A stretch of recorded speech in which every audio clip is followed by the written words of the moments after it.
All right, hello everybody. Welcome to a Roon tips and tricks talk. I'm going to be going over a lot of things that I think will be helpful for folks who are just getting started with Roon. I know the number of folks who are joined, have started the Roon trial recently, and so I want to respond to some of the Q&A that I've gotten over the last few weeks since we did this first session back on May 17th to kind of help you resolve some of those issues, answer some of those questions, and then really help you to understand what you've got with this Roon thing running in your home network and really how to make the best of it. And so before we get too far along, I've got a special guest. Kevin Pearson from Roon Labs has agreed to come on and join us and tell us a little bit about what he does to help folks like us become successful. So with that introduction, let me get him pulled into our chat. Hello, Kevin. Hey, David. Hey, everyone. Thanks for joining today. I'm Kevin. I lead the customer success team at Roon Labs, and we're so happy to have everyone here today. I think it's amazing to see the audiophile community, out and about on a Sunday, or maybe inside listening to David and participating actively. So I know that most of you tuning in today are actively in a free trial, like David mentioned, and we know how personal listening to music can be. So we're incredibly honored that you've actually even considered using Roon as your primary listening software. I know it's can sometimes be a big change, a big shift in how you listen to music. So we really do appreciate it. And if you have any questions, I think David is an incredible expert that you can certainly lean on. If you'd like to reach out to us directly, a great way to do that is over on our community site, or you can use the contact form on our website. And just as you finish up your free trials, we'd love to hear how it goes. I think that's one thing that my team is really focused on is learning more about the way people use Roon and using that feedback to improve over time. So thanks again, David, for letting me stop by. And I hope everybody enjoys the rest of the stream. All right, thanks so much, Kevin. Really appreciate you coming on. Uh, so I'm going to go see right now if I can get John to join. So hang tight, everybody, while I give him a quick ring. This wouldn't be a Atlanta Audio Club meeting without our esteemed president present. So hang on just a second. We found out from last week that with me having more than one person on Skype, things got to be a little challenging. So just kind of hang tight while I give him a quick call. I'm looking forward to seeing what folks have to say in the chat as well. So if you're in the chat, go ahead and say hi. I see that John is out there. If you've got questions, feel free to put them in there as we pop up, and we'll get to those and answer them as quickly as we can.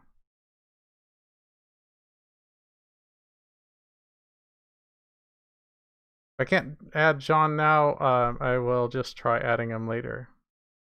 We can always pull him in. I know John's got a number of interesting observations that he has personally since he's been tracking along with you and doing this trial along with the rest of the folks in the club.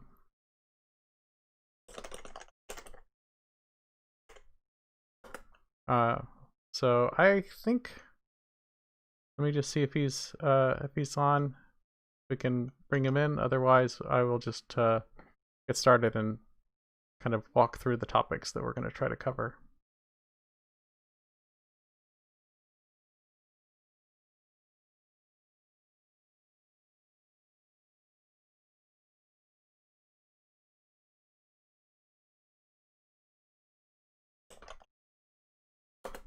Computers.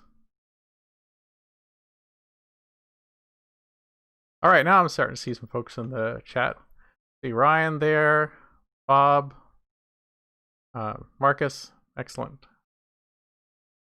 Eldon from Ontario, hey, welcome. Thanks for joining. I'm not able to get Skype to reach John, so bummer. We'll proceed, and if we can pull John in later on, we definitely will. All right, cool. So, oh, there's my phone. Nice. Oh, hang on. I'm getting an important phone call. Let me see what I can do here.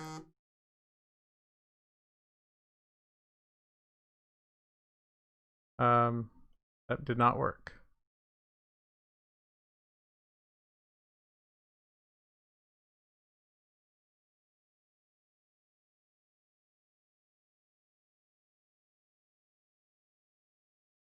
Hello, John. Hello. Let me add you. I don't see your video yet, but let me see if I can add you to the stream. Maybe make sure that your camera's turned on.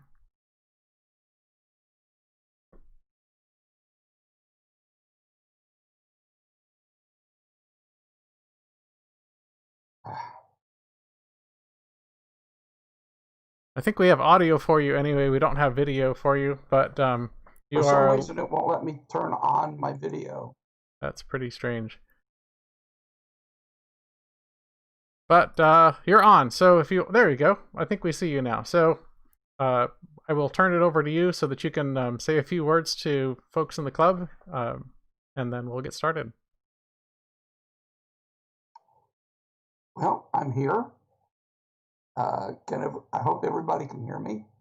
I want to welcome you to our second version of streaming audio with Roon.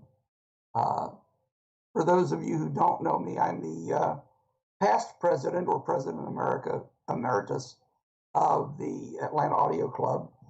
And David and I talked about this a while back and decided, hey, let's go ahead and do this.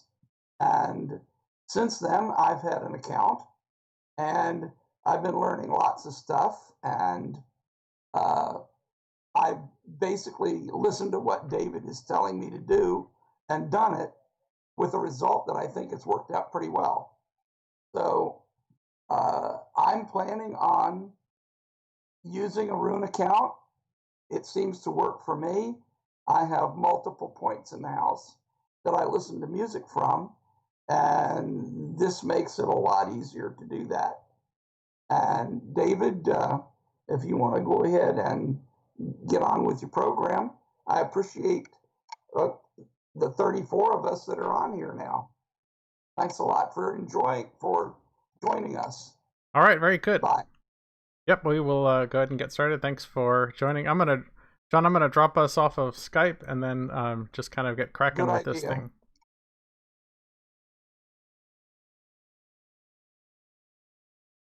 So let me hang up here.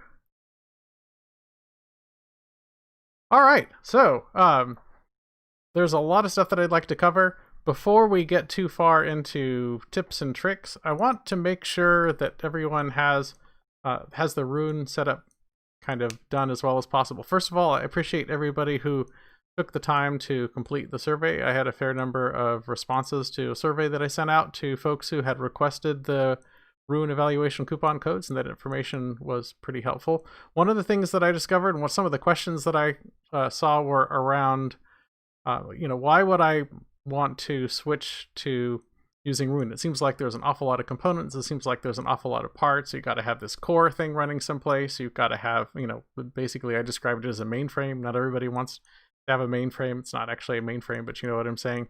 You got to have this core thing. You got to have some number of control devices. You got to have some number of outputs. And isn't that an awful lot more complicated than just, taking a laptop, installing JRiver or Audiovana or something else, and connecting a DAC to it and just hitting play? Why would I want to go through all this complexity? So first of all, you don't have to go through all that complexity to get Roon to work. And some of you have just kind of done the what they call the simple install, where you just install the Roon desktop app and use it the same way you would do with Audiovana or JRiver. And you can explore the Roon UI that way. You can explore some of its library management features that way. But ostensibly, the folks that I'm speaking to today, you're members of the Atlanta Audio Club, you're members of the San Francisco Audiophile Society, or some other audio club. Most of the folks here are audio enthusiasts, or some might even dare to use the term audiophile to describe themselves. All right, so we're folks who tend to care a lot more about sound quality than sort of your average, your average audio consumer. And so Roon's architecture addresses some audio concerns that are very specific to us. And I need to get kind of spend a little bit more time talking about why these things are important. I've mentioned this, I know, in all the talks that I have before, but I think I've kind of glossed over it a little bit too much. So I want to dig into this a little bit more deeply. A computer, a general purpose computer, whether it's a laptop, Mac or Windows, whether it's a desktop PC, whether it's a mini PC, any of these kinds of things, it's running Windows or Mac OS. Those are the most popular, in some cases Linux as well. General purpose computer with an Intel Core i3, i5, i7, i9 processor, Northbridge, Southbridge memory, internal storage, networking, a high performance device, really. It's not an audio component, okay? So it's not designed to feed a directly attached DAC, and while it will work and you can get reasonably good sound out of it, it's not something that an audiophile would want to have in their system. So in your mind's eyes, I'd like you to just sort of close your eyes right now, and if you're not sitting in your audio room, imagine yourself walking over there and having a look at what you've got in your audio system.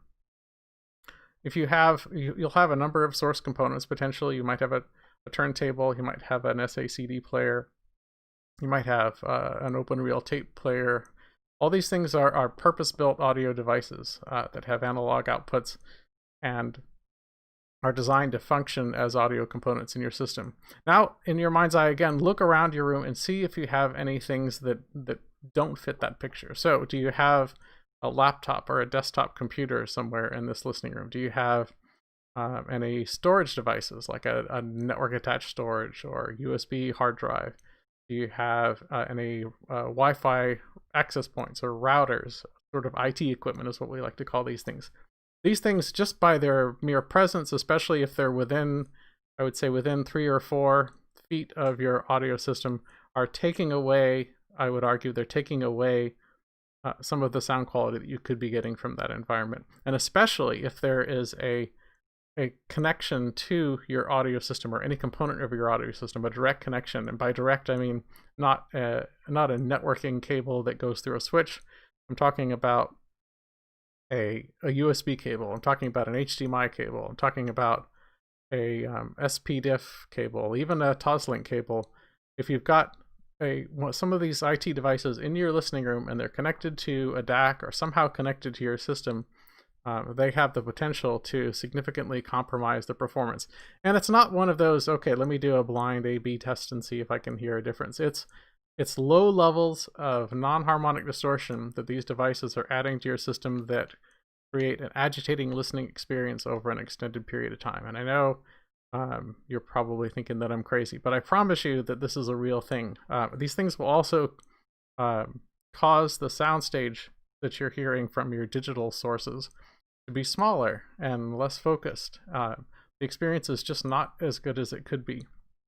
And so when you have a laptop that has a 5-meter USB cable connected to your DAC on the rack on the other side of the room and you're using it to listen to music, you're not getting a great digital experience. If you just, and this is why I see this a lot, if you just had a CD player or an SACD player in your rack and you just put a physical disc in and hit play, you'd get better sound for sure than you would from a laptop that is feeding a DAC this way.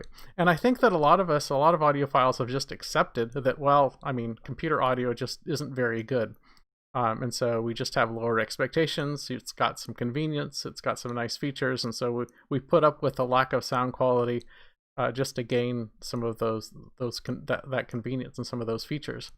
But if we want actual good sound quality, then we need to get out a vinyl record, or if we want good sound quality, we need to get out a physical CD. So streaming and listening to audio on a computer is fine for sort of music exploration, for discovery, for just for social listening. So for example, John might call me and say, hey David, have you heard this this new album? It's really, really great, check it out. you heard the new Nora Jones or whatever else it is, and then I can, stream it real quick and find out if I like it or not. And if I do, and I probably will if he makes a recommendation, I can go out and buy the physical album and play it that way. And that's a perfectly valid way to do social listening, even when we have everything kind of working correctly. But what I'm here to tell you is that if you take the time to set up an environment optimally, you can get that same level of quality or better from streaming from computer audio that you are able to get from these physical sources. The problem is that so few of us actually take the time to do that. And this has been kind of my mission and purpose in this whole series from the beginning, is to help folks understand what they need to do to get computer audio and streaming in their system to be first-class sources that are on par from a performance, from a sound quality, from an enjoyability perspective with the other sources that you have in your system. Streaming and computer audio shouldn't just be I put up with it and it's fine for background music, but for serious music, I'm not going to use it. I'll use something else. You should be able to get the same quality or better out of streaming, but you can't do it if you have any of these IT devices in your listening room. You can't do it if you have a laptop. You can't do it if you have a mini computer like a NUC. You can't even do it if you have the absolutely beautiful Roon Nucleus, however, I'm probably not saying it right. Roon make their own core device. It's a dedicated core device, a nice, absolutely beautiful aluminum case with heat sinks and passive cooling and all the rest of that stuff. That does not belong in your listening room. It shouldn't be there. And you're going to have a compromised listening experience if you have that in the listening room. Will it be as bad as a laptop? Probably not, but it's not. The USB ports on the back of it were not designed for high performance audio. They were designed for connecting an external hard drive.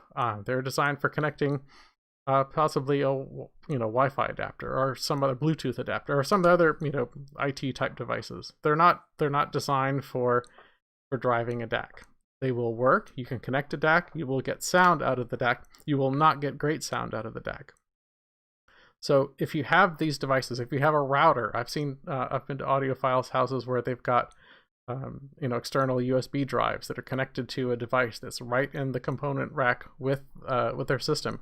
I've seen photos, and I've been to folks' houses where they've got a computer that's sitting on top of their DAC, or their DAC is sitting right on top of the computer, maybe a Mac Mini or something else. All these things just right in the component rack along with audio equipment. Those do not belong together if you want to get really great sound. They have to be separated.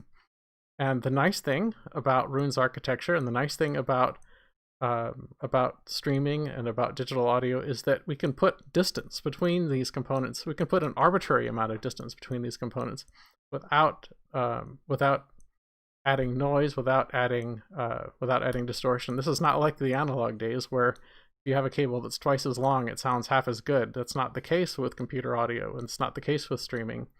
And it's what makes streaming services even possible. So the digital signal that's coming from Tidal or Kobu's, for example, passes through probably dozens or more network components and devices that are hundreds or possibly even thousands of miles away from your location. And you're still able to get a bit perfect stream that's bit perfect true to what was sent from the streaming service into your audio system, in spite of the fact that it's going this great distance and it's traversing a very complex path. And so with streaming and with digital audio, it's not the shortest path is what you must try to have in order to maintain things. In the analog world, of course, we know that with each component that an analog signal passes through, we add noise, we add distortion, and it's cumulative from start to finish. So the source component may have a little bit of noise, the preamp or whatever might have just some additional noise. If we're passing through an equalizer, it adds a little bit more noise and distortion. It goes into the amplifier, that gets amplified, and the amplifier adds its own noise and distortion, and we have the sum of all of this distortion arriving at our speaker terminals. In the digital audio world, it doesn't work like that. In the digital audio world, the signal is sampled, and it's regenerated at each stage. And so unless there's something wrong, there can be some losses, but different protocols, if there's a loss in the signal, they'll detect that and they'll ask the source to retransmit whatever bit was messed up. And there's protocols kind of throughout the whole chain, at least until we get to the part where we're feeding the DAC. through SPDIF or through USB, and then the protocols are less, like we've talked about before, they're less about a conversation, they're less about error correction and just really error detection at that point. But up to that point, up to the point where we're feeding the digital input of the DAC, there's all kinds of checking in place, and so we know that signal is perfect, and it doesn't matter how many components are passing through. But noise, RFI, EMI, a lot of these other problems follow the inverse square law, right? So inverse square law says that if I have something that's sensitive to noise, and if I've got something else that's emitting noise, if I double the distance between those two, then the amount of noise reaching the thing that's sensitive to noise increases by, or decreases by, a quarter or something like that.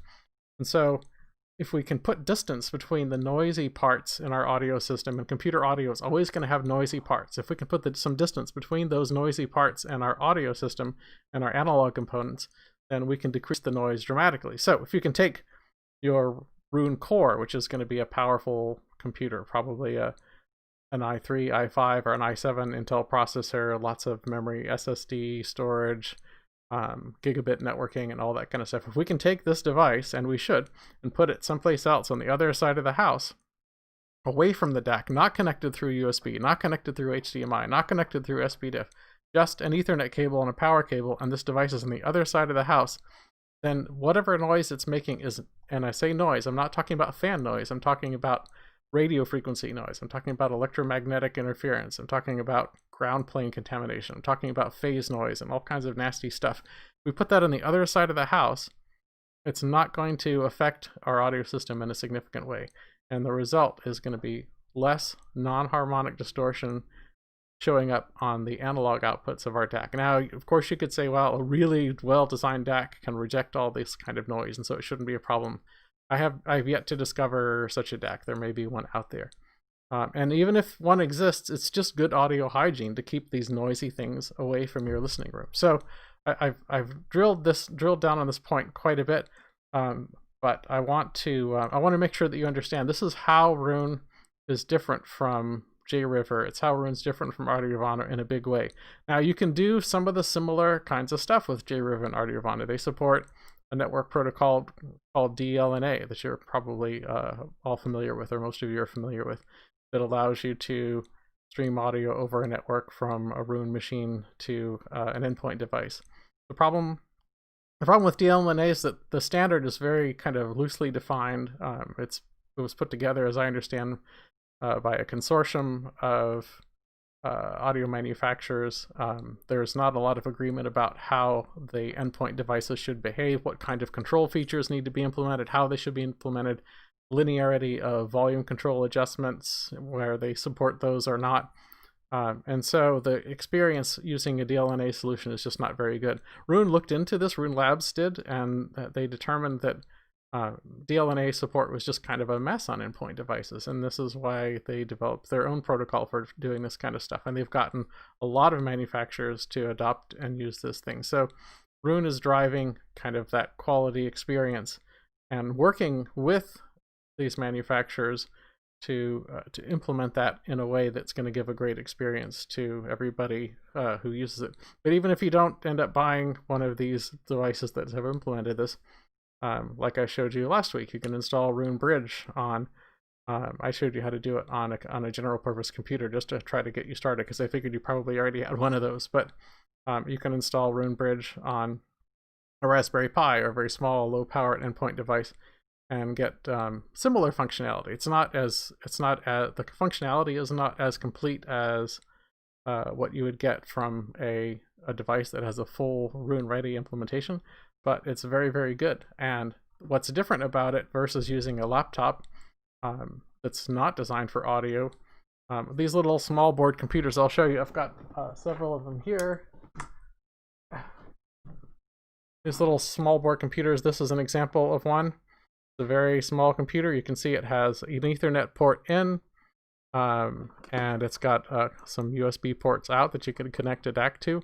This wasn't designed to be an audio component either, but I'll tell you why it works as well as it does for one.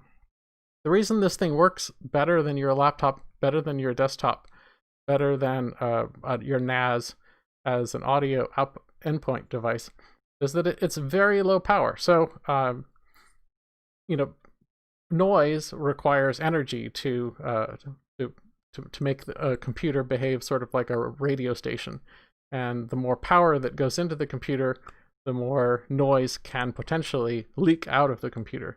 This doesn't have much power coming into it. It's only maybe, I think when I've measured this, it was around 1.7 watts of power that comes into it. So it's almost 2 orders of magnitude less energy coming into this device.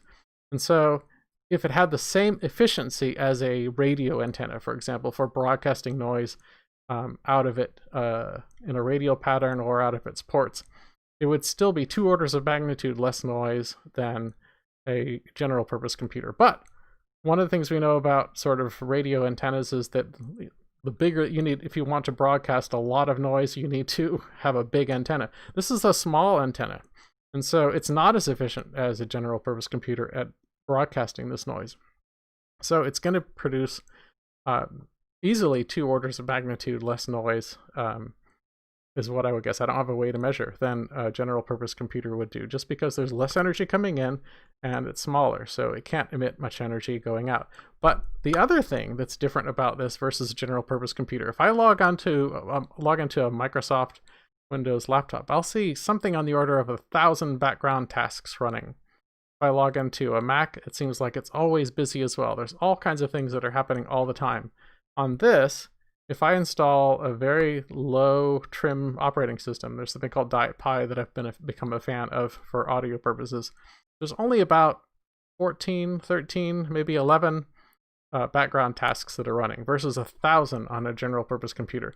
When I take a look at this while it's playing audio, I see that the CPU on this device is being used. It's 98% idle, typically 98, 97, 99% idle. So even though this is a very low power device, Roon's architecture allows us to drive it with a very small load. So it's getting less power in, it's smaller, so it's not as efficient as an antenna. And then architecturally, because Roon doesn't ask much of this device, all it's asking is for it to receive some audio on its network port and copy that audio to its USB ports. It's asking it very, very little else, almost nothing else during playback. So it's a completely idle device. So for those 3 reasons, they all combine together to make this an extremely effective audio component in your system, even though it wasn't designed to be used that way. It turns out that this works really well, and it's almost impossible to get a laptop, a Mac Mini, a general purpose computer to perform as well as a $35 Raspberry Pi. Another one that I've shown some examples of. This is a $25 Raspberry Pi. It's an even smaller device than the one I was showing you before. You can see here. It uses even less power. It's Wi-Fi only. It only has 1 USB port on it. And then I have an even smaller one here. This is called a Nano Pi. Same kind of thing. It's got a single Ethernet port and it's got a USB port. It's a very tiny device. And so these small devices are low power. They are running an operating system that's doing almost nothing. It's just allowing Roon to copy audio samples from the network port to the USB port. And they will absolutely trounce for sound quality purposes and for contributing to kind of noise and distortion in your system, a general purpose computer running a general purpose operating system. And architectures like Roon allow you to use this in a very powerful way. Like I said, you can do this sort of with JRiver. You can do it sort of with Audiovana. The user experience is pretty terrible. Configuring and getting all that stuff is pretty terrible. I don't know very many people who've had a great deal of success setting up a similar architecture. Roon makes all this stuff very, very nice. And so this is kind of a big reason why this is important. I want to show you a couple more examples of how this of what I'm talking about. So let me find a web browser that I can pull in.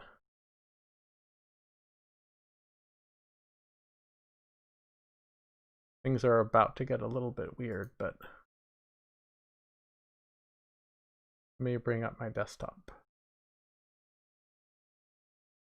All right. I think you should be able to see my desktop now.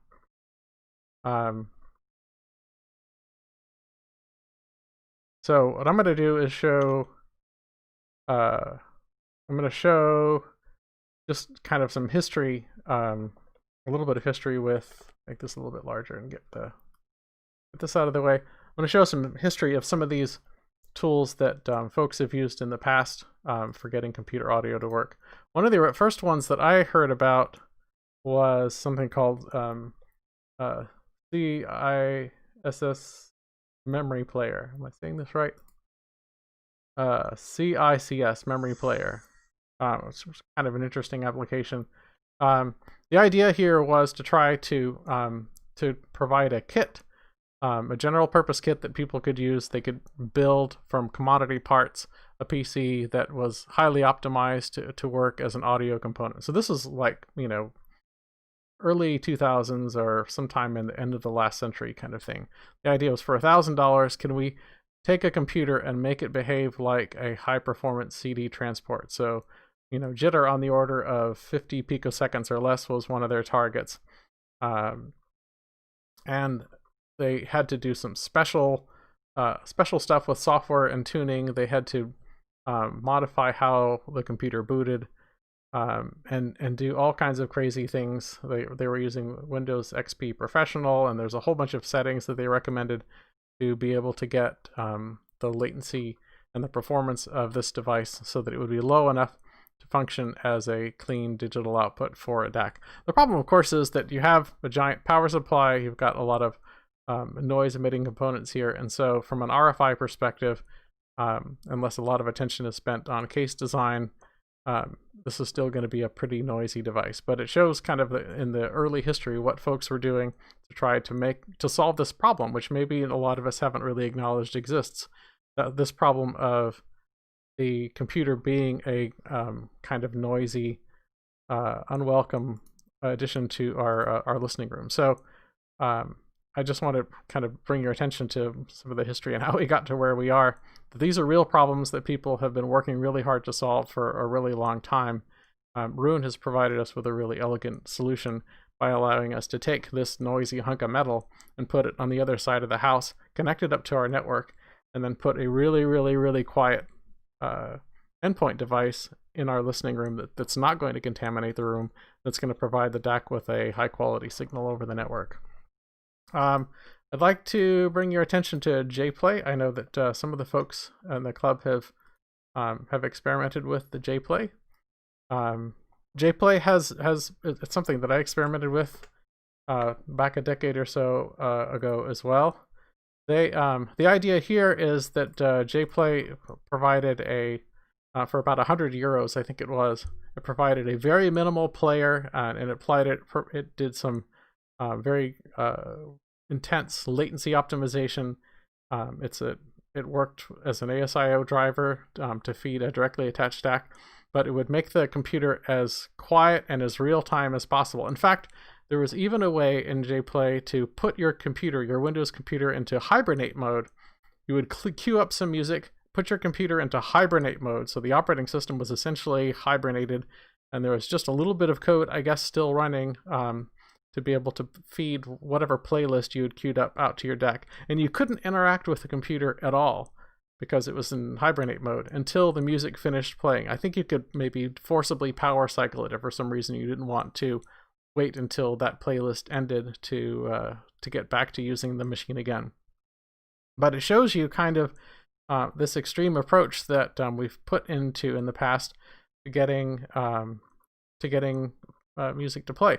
You can see that JPlay has an integration now with Roon. So if you've already spent €100 on JPlay, you can use the JPlay ASIO driver to feed a directly attached DAC. I don't recommend doing this. I think that if you had to use a PC as an endpoint, JPlay would make that PC sound better based on the technology that they're using. But for $35 plus some memory, so $50 in a case, $50 total, you can do better than JPlay by, I would argue, by just going with an endpoint like this. There are some commercial alternatives that I'll provide some links to later on as well. If you don't want to build one of these things, I've published a number of videos that explain how to do this. For most people with a little bit of patience, they can put one of these things together for less than $50, and they can do it in less than 20 minutes. And it's a great start. There are plenty of commercial options that can get you pretty far after that point. But this is going to outperform the €100, I would argue, the €100 JPlay solution and a lot of other solutions that are out there. JPlay has even kind of gone in the direction of Roon as far as optimizing things. They'll say for serious audiophiles, they recommend a dual PC setup. Well, what is a dual PC setup? Well, they've got a control PC and then they've got an audio PC. The audio PC has heavy optimizations. All the tasks that are not audio related, turned off completely or disabled as much as possible is how I understand this works. This looks a lot like Roon's architecture, doesn't it? Where you've got kind of a control/core machine that's sort of the noisy half, and then you've got an audio PC or an endpoint device that is super duper quiet.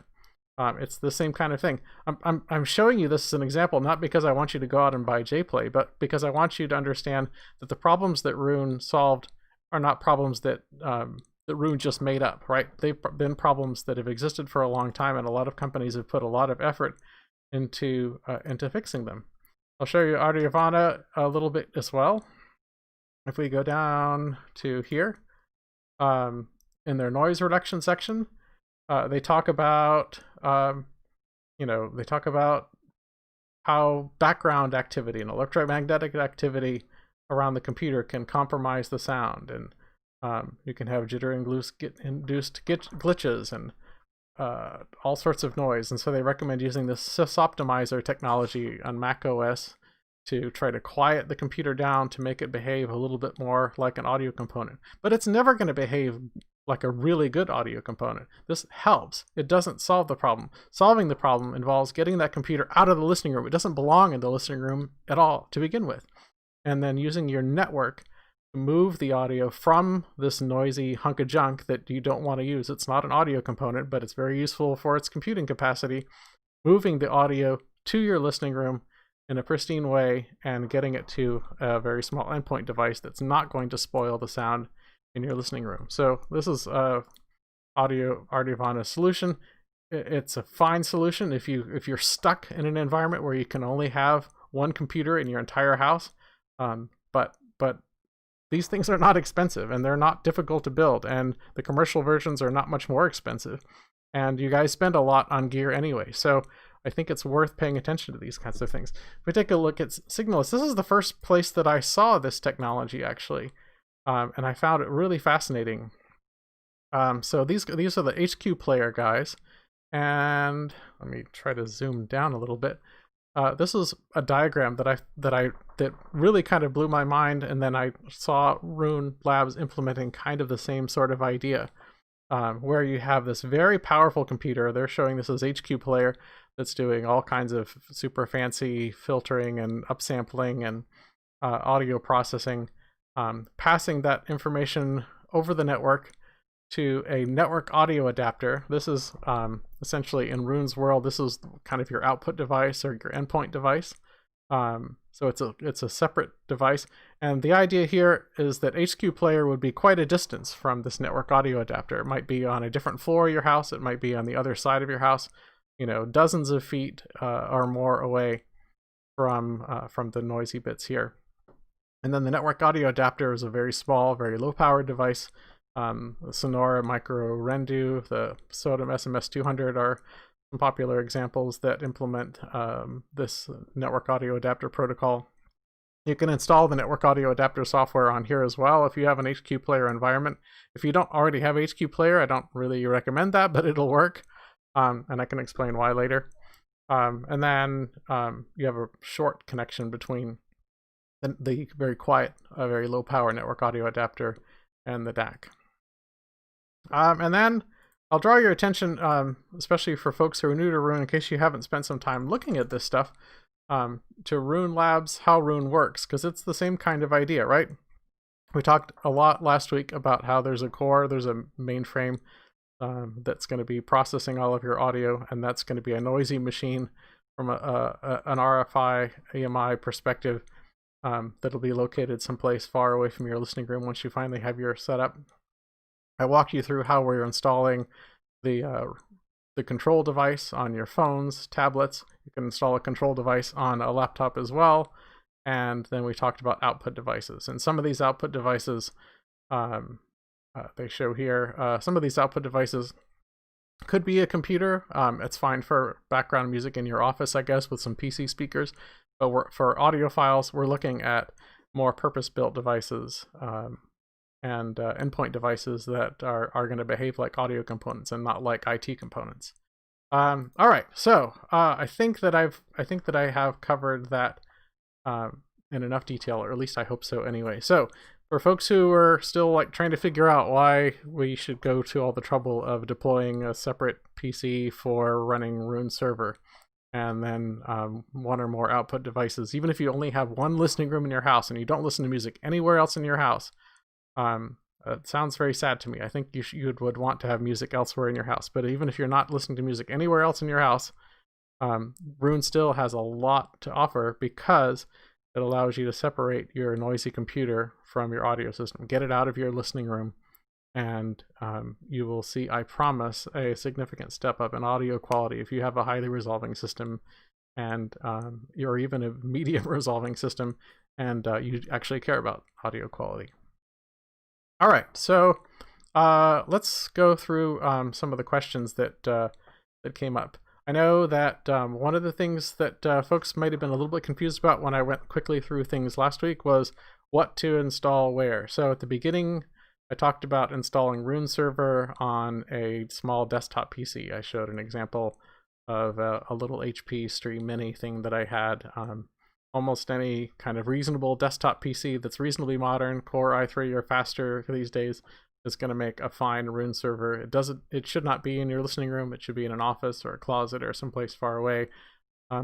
That's the only software Roon software that you generally need. But sometimes people, for example, if you're installing Roon server on an office computer that you also use for browsing the web or running office products or productivity tools or whatever, sometimes it's nice to be able to use that to control what's playing in other zones as well. And so you can combine Roon server and the desktop app as a control on the same host. The Roon server again runs in the background. It's that little tiny icon that's you can see. I've got something here. This is Roon Bridge, but it looks similar. That's hiding in the system tray, or that's running on a Mac machine. It'll just be hiding up here at the top of the screen. Roon server looks like that. It doesn't have a user interface at all. You can install Roon Desktop, the desktop app. I've got mine running here. You can run these together. They're compatible. Roon Desktop and Roon Server can run together. Roon Desktop and Roon Bridge can run together on the same computer, so that you do have the ability to control your playback from that machine. And that's not a problem. But Roon Server and Roon Bridge are not compatible. You cannot install them and expect them to do anything reasonable on the same machine. And you don't need to. If, let's suppose you're installing or you're using your desktop computer in your office as your Roon server, and you've got some PC speakers connected, and sometimes you like to have some background music playing while you're reading through your email or whatever. Totally fine to connect to connect some speakers to the sound card that's in that computer if there's a built-in sound card, or to get like a little $30 Behringer USB audio interface, connect that to the computer and play out to speakers. If you do that and Roon server is running on that machine, Roon server will detect that there are audio devices on that machine. It's going to use RAT kind of behind the scenes to discover any audio drivers that are exposed by the operating system, and it will make those available as outputs that you can enable in Roon's audio device settings. So, and you get that with Roon server for free. You don't have to install Roon Bridge or Roon Desktop on that machine to be able to have access to and to be able to enable in Roon those audio devices. So don't install Roon Server and Roon Bridge on the same machine. And I know at least one person had that problem since May 17th. I just want to make sure that everybody understands. You can pair up. Almost every other combination is okay. But there's not only is there no benefit to combining Roon Server and Roon Bridge on the same host, they will actually interfere with each other and prevent stable operations. So if you do have them both installed on the same machine, sorry that I wasn't clear about that last time. Please, I would suggest just uninstalling both and then installing Roon Server and getting back to kind of a clean state. All right, cool. Device setup. Let's take a look at some device setup things. I think what I want to do is, actually, it's probably easiest for me to do this from the desktop app. If you're able to see this okay. I'm going to go little hamburger icon up here, and then settings, and then audio. And I'm just going to pick an audio device someplace that I can kind of mess around with. I think this one's, let's do this this Pecan Pie streamer that's downstairs. I'm going to click on the gear, and I talked about this before, that there are a lot of device manufacturers that have done integrations, either Roon tested or Roon ready integrations with Roon. And then if you have one of these devices, I encourage you to use the presets. What these are, if you go and click on one of these things, if you had a Project Streambox S2 Ultra, if you select that, Roon's has in its device database, since Roon's tested these devices, settings that are optimal for that particular device. And it kind of takes some of the guesswork out of setting up your device if your device is there. Plus, you get this cool icon that shows what your device looks like, and that will show on every Roon control device that you have in your house when that device is selected. You can override that image if you don't want to use it, but it's kind of a nice touch that that makes things look better. So something to be aware of, and these devices with every Roon update, I don't know how often these are updated, if they're updated with every Roon release or if they're updated continuously, but it's worth checking back to see if your manufacturer of your streamer or of your DAC have done an integration, a Roon ready or a Roon tested integration, and they show up here. You can just get a little bit easier time setting things up. This private zone thing, I typically only use this for control devices, since the control device can also behave as an output. It's not recommended for sound quality reasons, but it'll function. But I don't want somebody in the house being able to stream audio to my phone. I might want to play some audio on my phone if I'm just carrying it around, but it's not something that I want to control remotely. So I point it out though, because most of your output devices, or if you've got your main system, a streamer or an endpoint that's connected to your main system, you probably don't want it to be a private zone. You want it to be controllable by every control device that you have in your house. So if you're having trouble seeing a particular output in your Roon environment when you're looking at the controls, go into your device setup and make sure that you haven't accidentally turned private zone on. This should really only be on for, in my opinion, for mobile devices like a tablet or a smartphone. So just pay attention to that. Roon will try, if it doesn't know, Roon may try to guess what your DSD playback strategy is. If you have any DSD content, most of us don't have very much. Just pay attention to the settings there and make sure that they match up with what the manufacturer of your DAC says it's capable of doing. And Roon has support for native DSD for certain devices and certain endpoints. The particular device that I'm using here doesn't have that capability. If you leave it as convert to PCM, or it'll just do what it says. If you play something that's DSD, it'll automatically convert it to kind of the best PCM format that endpoint device supports, which is kind of nice. So if you've got, for example, DSD files and you want to stream them out to a Sonos can only do 1644.1 or 1648. If you were just using the Sonos native playback app, even if you had like 24-bit FLAC files, you'll get an error trying to play them on Sonos. But on Roon, if you try to play them on Sonos, it says, oh, I know the Sonos can only do 16-bit 44.1 or 48, so I will just convert it, and it'll just work.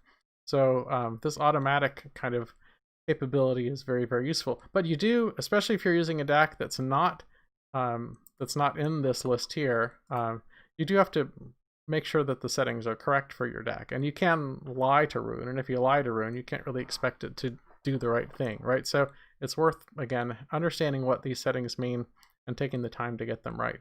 Same thing goes for MQA. If you're into MQA, it seems like Roon kind of errs on the side of being optimistic about what the MQA capabilities are for endpoints. I've seen a lot of endpoints that aren't part of the Roon tested program, where Roon will kind of guess that it's a decoder and renderer, just because it doesn't know, and at least that gives it it's the most flexible option.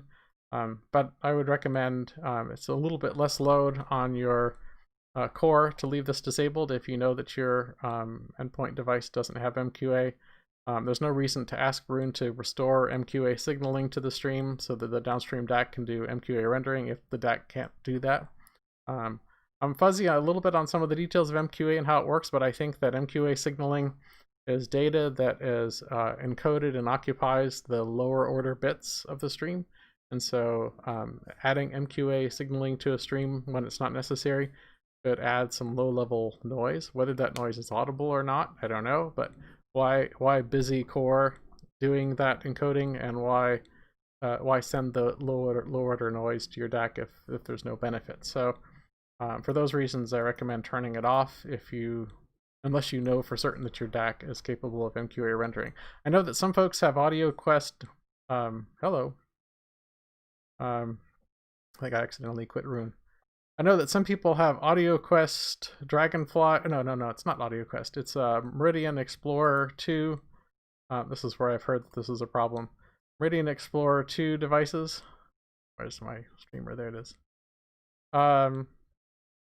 If you have those devices, as far as I know, they are not capable of MQA rendering. They're only capable of decoding. And so that's kind of the only option, or only case where I know it makes sense to select decoder only. But again, look at your documentation for your DAC and just use the right values there.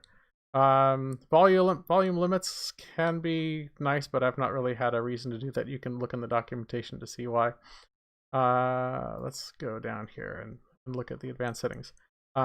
Roon, I've found, generally does a pretty good job of detecting the maximum sample rate and bits per sample. It's getting this information from the driver of your DAC, so as long as the driver is able to actually detect the capabilities of the hardware and expose that to RAT, then you'll get kind of an accurate estimate here for what the capabilities are. So there's usually not much of a reason to change those. Zone grouping delay is kind of nice. If in some cases I'm doing DSP in one zone and no DSP in another, but I want to group those zones together and play out to them at the same time, DSP always adds latency to the signal. So that means if I don't add latency to the zone that is not using DSP processing, then I'm not going to, they're going to be out of sync by maybe as much as a second or so. And so this zone grouping delay is pretty helpful. I found in a lot of cases that 722 milliseconds seems to be enough to get a non-DSP zone delayed in time so that it lines up with a DSP zone. You can experiment with that and see what it takes to get these things to line up.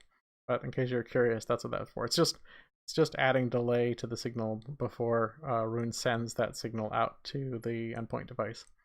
I've never had a reason to mess around with master clock priority. I generally leave MQA or decoder enabled all the time on all my outputs, even if they are capable of MQA decoding. And the reason for that is that in a lot of cases, in most cases really, it's better to allow core, where you've got this powerful CPU, to do the heavy lifting of MQA core decoding. MQA core decoding, as I understand it, is the most sort of CPU intensive part of the MQA decoding process. And although there are more powerful and more expensive DACs that have an XMOS or other kind of transputer or computer device inside of them that's capable of doing the core decoding. Part of their additional cost and expense is due to them having that additional computer computational power inside the DAC itself, and then all of the LDOs and other board level components that have to be added to isolate the noise generated by that computer from the DAC chip and the analog circuits.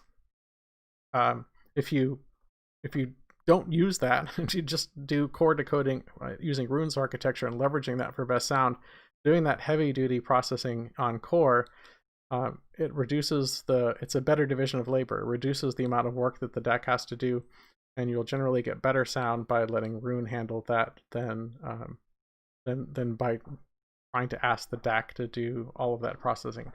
And I think I've talked about all these other things.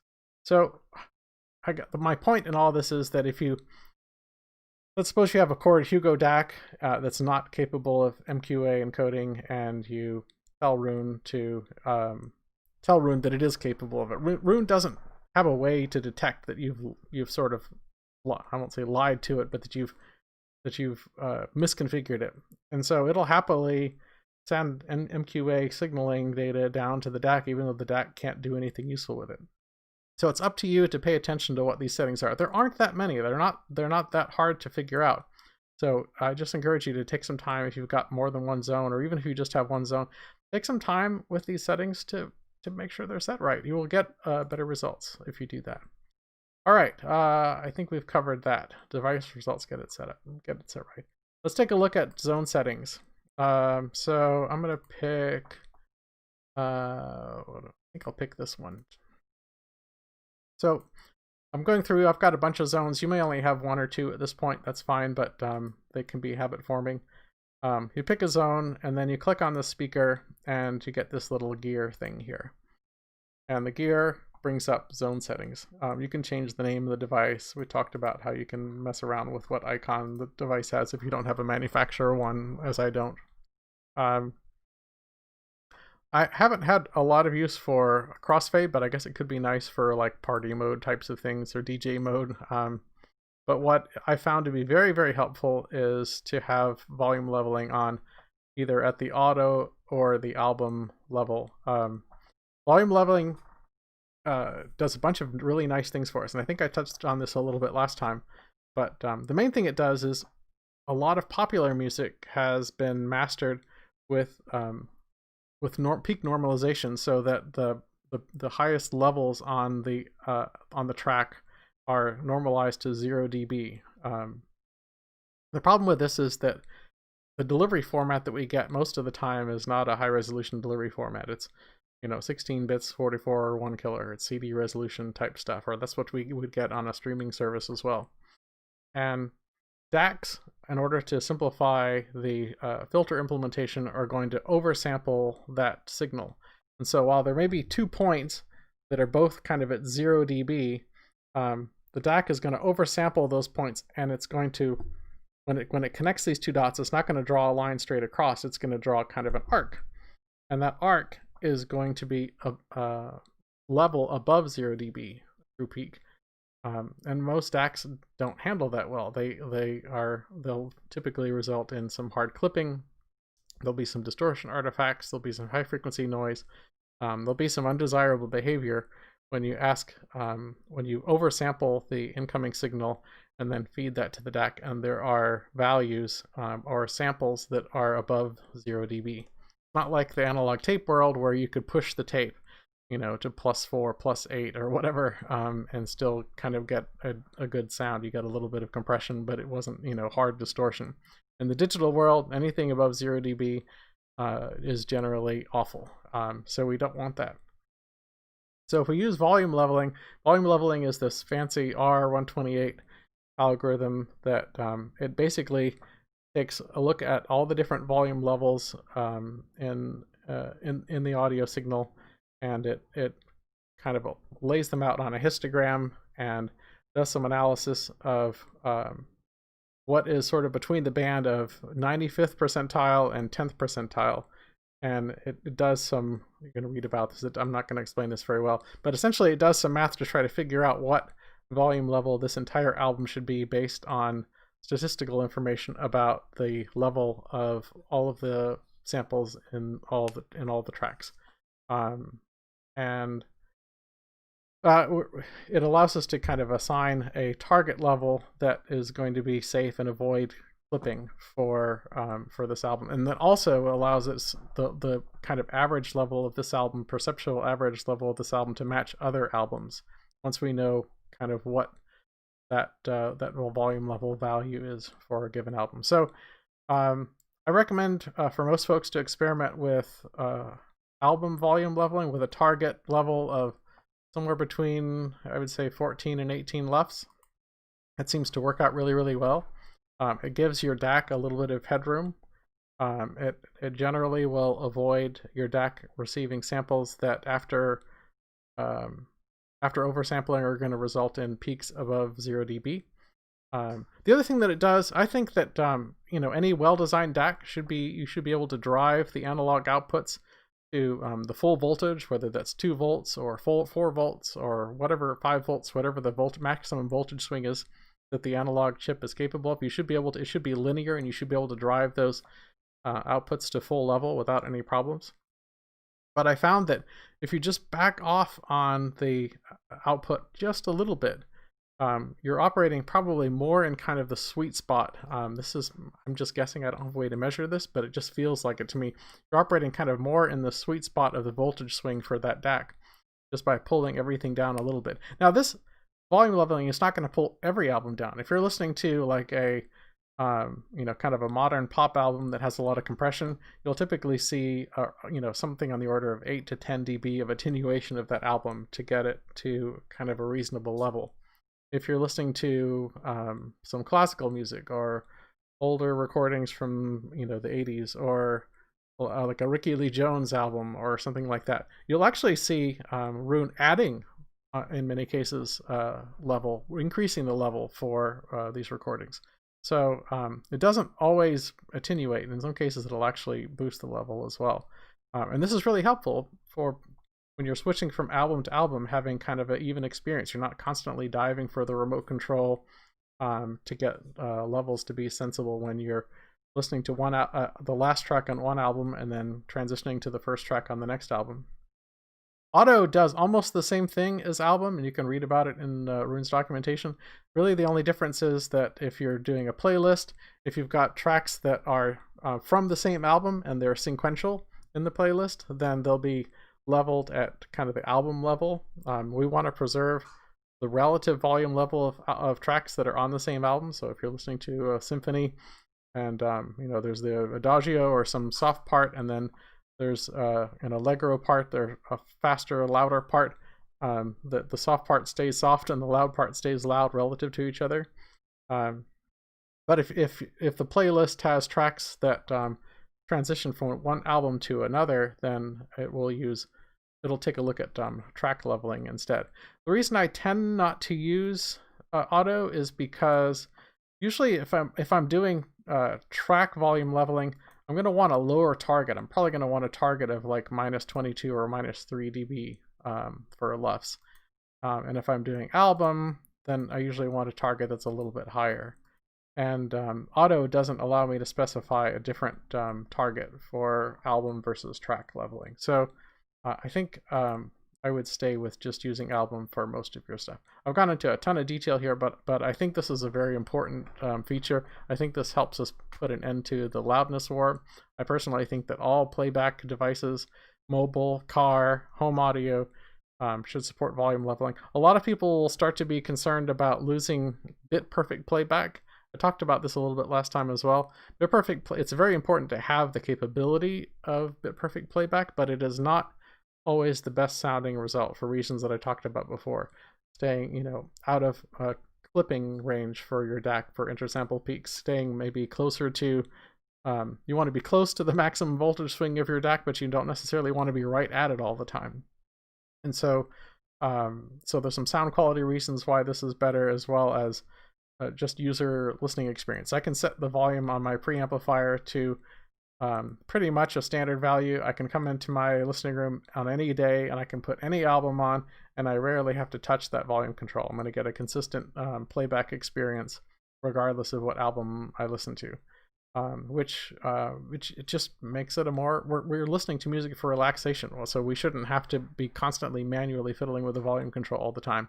For those of you who don't have an amplifier with a remote control, I know you can appreciate this in an even greater way. You don't want to have to constantly get up out of your chair and fiddle with that volume control dial, and these settings will help you do that. What you're giving up by not having a bit perfect audio path, in theory, you're giving up a little bit of signal to noise ratio in theory, but keep in mind Roon is doing all of this volume leveling processing with 64-bit math, with dithering. The amount of noise that you're adding to the signal, if there's any at all, is imperceptible. It's almost immeasurable. It's not a concern. It used to be, this kind of thing could be a concern in the past, but the math has gotten to be so good that it isn't anymore. So for what you gain by using volume leveling, anything that you lose is just infinitesimally small, in my opinion. I think I challenge everyone here to put it on, leave it on for 2 weeks, and really kind of commit to it. And I think you'll find that it makes your life nicer, and you won't want to go back to having it off. One of the things that you do have to keep in mind is that every time you add a zone or a zone grouping, you've got to re-enable volume leveling. So it is something that you have to keep after a little bit. I'm hoping that at some point there'll be a global default that we can use to so that we don't have to keep going back and forth. We've covered zone settings. I'd like to touch a little bit on DSP, but let me take a look at the stream and see what questions we have, if any. It looks like there might be a couple. And Ryan and John and other people are being helpful at answering all of these things. So cool. Thank you very much, guys, for keeping up on what's going on in the stream. I'm going to plow on a little bit. This is just a 2-hour session today, and so I'm not going to have the music breaks that I had last time. But so just kind of bear with me. We're going to kind of work through this material, and then you can go back and replay, and we can be on touch with on Facebook. I'll provide you with a link to the Facebook group again if you've not already joined. There's a Roon enthusiast group on Facebook that is a great place to get all your questions answered. As Kevin mentioned, the Roon community is also a great place to get your questions answered. So you've got a lot of resources for getting things sorted out. Let's take a look at DSP real quick. I've got a couple of kind of fun examples, and I touched on this a little bit before. Again, I'm going to choose a zone. I'm going to click on the little speaker guy, and now I'm going to click on the DSP letters. There are a bunch of DSP options, and there's some fun things that you can do with them. I'll walk you through a couple of examples that I found to be pretty helpful. Headroom management can be pretty helpful if you're doing any kind of EQ, just to make sure that you're staying away from creating, oops, bumped my mic, just to make sure that you're staying away from clipping. We don't want to overdrive the outputs in digital at all. So if you feel like you might be, and I always at least have, or I like to have headroom management enabled, and then have this show clipping indicator turned on so that I can at least see if I'm clipping. Even if I'm not actually doing any headroom adjustment, having that on there just means that the little light that's in the signal path, let me show you the signal path light. I need to play something. We'll play a little bit of this. This little signal light path down here, signal path light, will turn red if we're clipping at any point. And so it's helpful just for monitoring so that I know that this whole stack of things that I'm doing is not causing me to overdrive the output. Now that I got this open, we can just take a quick look. So I'm streaming a Tidal CD resolution FLAC. Because I'm going to be doing some DSP, the first thing that Roon does is do a bit depth conversion from 16 to 64 bits. Remember I said that it does all DSP using 64-bit math, which is what we want, so that we don't have quantization errors or anything that's significantly approaching that. And we don't have added noise, digital noise as a result. I'm doing some volume leveling here. This album's maybe slightly hot, so volume leveling is pulling this down a 3.5 or so dB. I'm doing some sample rate conversion. I was experimenting with this just for fun. Some DACs perform better at some sampling rates than others. It has to do with the quality of the oversampling implementation in a DAC, or if a DAC has an XMOS processor that's doing some upsampling. In some cases, if we again use Roon to do a better division of labor, we have that more powerful processor with more sophisticated algorithms and 64-bit math running on core, and having it upsample the audio so that the DAC doesn't have to do this oversampling or any upsampling that it does in its firmware.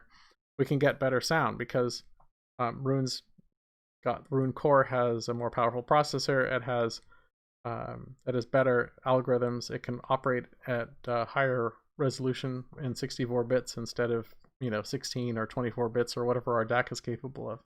So Roon can handle all that format conversion. Now, when the DAC receives this stream, the DAC doesn't know that this music wasn't originally recorded or that our delivery format wasn't 176.4 kilohertz. It has no idea that the sampling rate is 44.1. So it's going to process it like a high resolution file, even though it's not, which means that the DAC may not have to do any oversampling at all. It may not have to do any upsampling at all. Unfortunately, DAC implementations are very kind of hardware and firmware specific, and so you may have to do some experimentation to see what sampling rate sounds best with your DAC. I remember Benchmark, I think, did some research with some of their DAC chips a while back with the original Benchmark DAC or DAC 2, and they determined that it was some strange sampling rate, like 110 kilohertz or something like that. That their DAC chip and their particular implementation worked best at that rate, and so they had the sort of processing and firmware logic in their DAC take any input signal and resample it, do sample rate conversion to match what the DAC performed best at.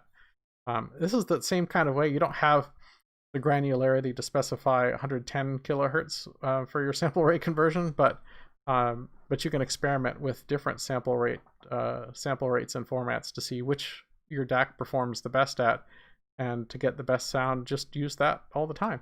Some DACs support both PCM and DSD, but they really sound better with one over the other, especially if you have a DAC that is sounds best with DSD. You probably don't have that much DSD content. There's just not as much out there available. You can have Core convert everything to DSD and feed it to your DAC. Another thing that I would caution you about sample rate conversion, don't just assume that your DAC works best with whatever the highest advertised sampling rate is. Maybe your DAC supports PCM 32-bit 768 kilohertz PCM and DSD 512, for example. I know iFi has a DAC that supports DSD 1024. Don't just assume that the highest rate is the best one. There are some trade-offs at some point when you start getting up into these really, really, really high sampling rates. And you may be able to use the best filters in the DAC at a lower sampling rate than the maximum one. Your DAC will do 384 kilohertz. It could be that 96 kilohertz is really where the sweet spot is.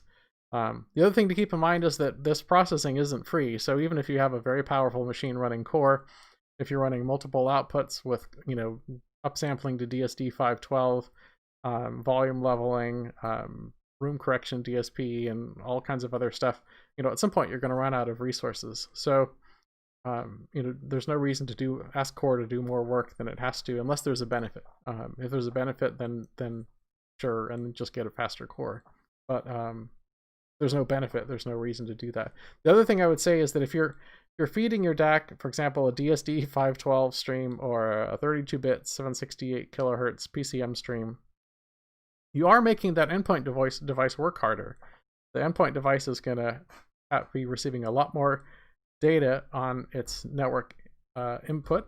It's going to generate a lot more CPU interrupts, so they can empty the buffers on that network interface and pull that information into memory so that it can copy that audio data out to the USB port or the whatever output device is connected to it, and it's going to be shuffling more data through it the higher the sampling rate that you feed it.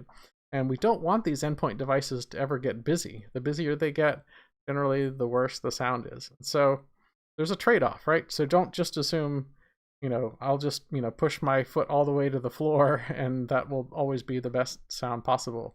I would recommend starting out, maybe 1 or 2 steps back from whatever your DAC's maximum capability is if you're going to mess around with sample rate conversion. I know the first time that I tried sample rate conversion, I was experimenting, and I just set it to whatever the maximum was for my DAC, and I felt like it softened the sound a little bit. I didn't really like it very much, and so I walked away from it.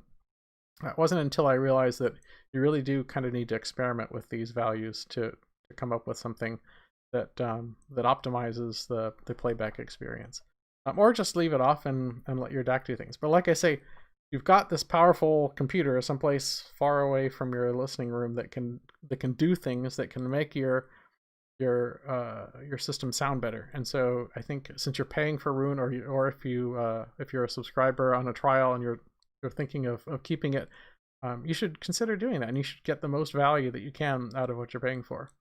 In this case, I'm doing some cross-feed DSP. I think I talked to you about that before.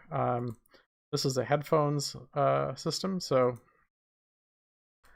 we've got a number of different sort of presets. You can mess around with the cut frequency and the feed level for binaural cross-feed to make a headphone experience sound a little bit like it's less in your head. I don't know who Chu Moy is, but I like his sensibilities as far as this setting goes. I found that this works really well. You can experiment with those, or do some reading on what these values are actually doing, and experiment with them. There's a full sort of parametric EQ. I've got a parametric EQ for Sennheiser HD600s. There's a website where you can go and get these values, or you can get filters that will do sound correction for different headphones based on careful measurements that people have made of examples of these headphones. And so that can be something that's fun to experiment with. A lot of people who listen to headphones like to do a little bit of EQ to the headphones to get a little bit more even response.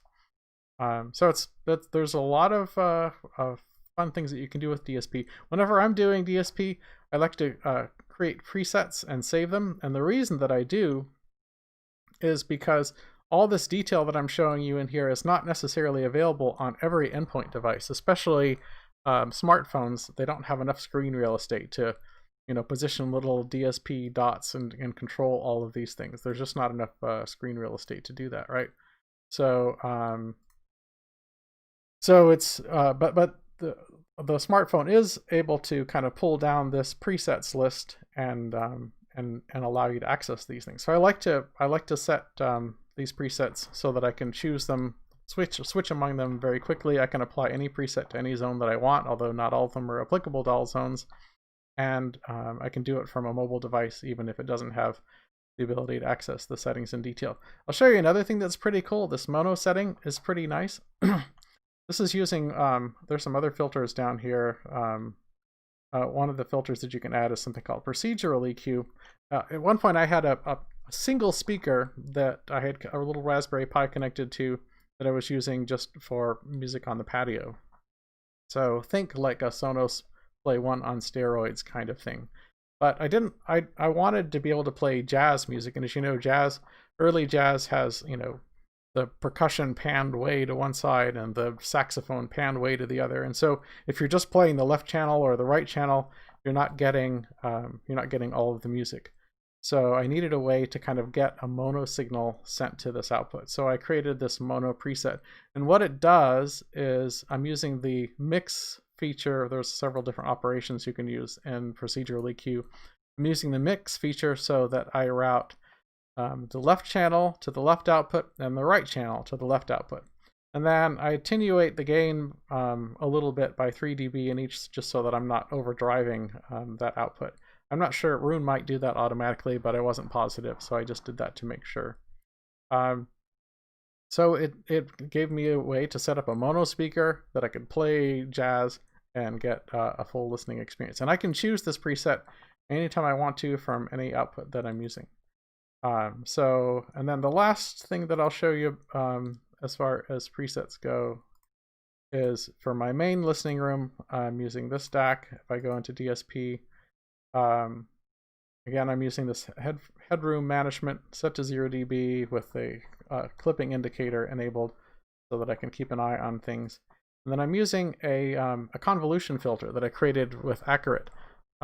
this allows me to get an almost perfect step response in my room, which would be impossible to do otherwise. It allows me to get a detail in a sound stage that is not practical, and an evenness in bass and tone that's not possible regardless of how many room treatments you use. This is a kind of an advanced topic, and I'd like to cover it a little bit later on. But Roon makes it pretty easy to just browse and add a kind of a zip file that contains these filter files, and then Roon's convolution engine will apply all of this very complicated time domain correction and amplitude domain correction math to the signal before it feeds it over the network to my output device. My output device is a tiny, essentially Raspberry Pi type device that doesn't have to do any significant amount of processing, but I get the benefit of this. And I can, experiment with a couple of different filter designs. I've got presets for them. I can listen to the loft without any DSP at all. I want to make sure that that the DSP is actually making an improvement and not taking anything away.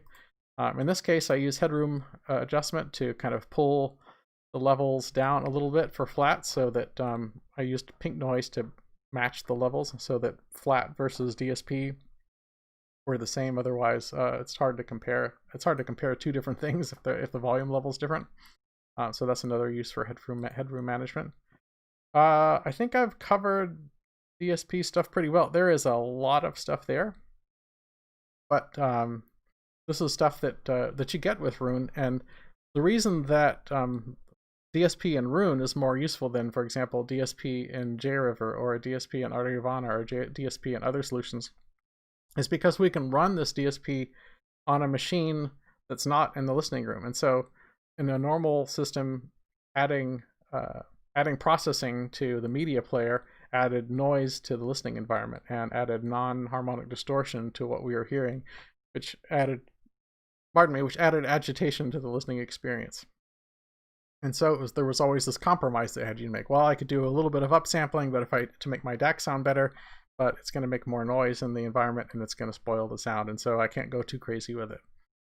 With Roon, you're doing this work on a machine that's not in your environment. And so that's really kind of the paradigm shift that I'm hoping that you can all make when you're looking at this, is understanding that I can push offload a lot of processing that's going to make my life better from a user experience, that's going to make my life better in terms of sound quality.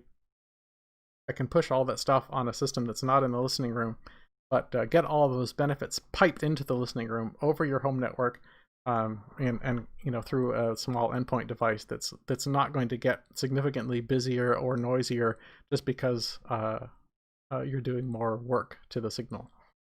And I know you're saying, well, I'm a purist and I don't want to mess around with the signal. Trust me, I had that position for a long time as well. But what I found is that digital technology, computer technology, has gotten to the point where it's good enough that we can do some manipulation to the signal and make our lives much nicer in the process. I already talked about this with volume leveling. I talked about it with synchronizing the output between zones.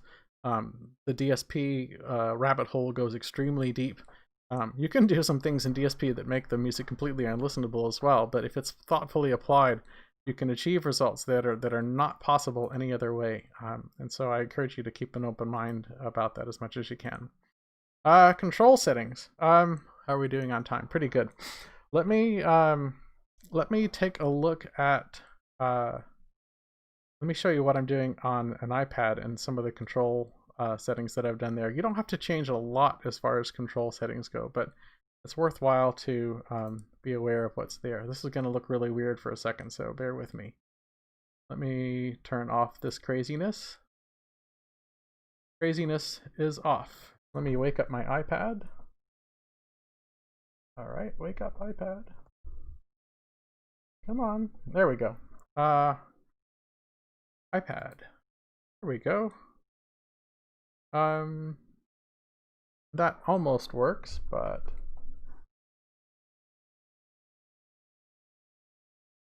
let's see here. I'm not really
Maybe I can try my phone. I think just my video capture device has gone kabunk.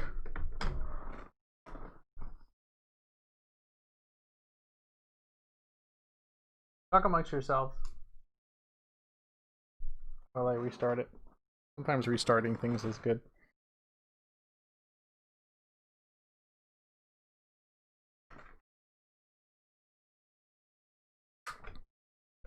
Or maybe this is just not going to work. All right. Well, pretend like it worked. I can take a look. I can show you what we're doing with some of these settings on Roon itself. We've already talked about this some, but I'll just touch on them. And I want to make sure we get to the library because I know there were some questions about library as well. So let me switch back to my crazy desktop thing.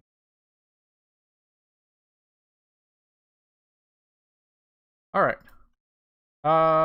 Bring up Roon. Talked about this a little bit before.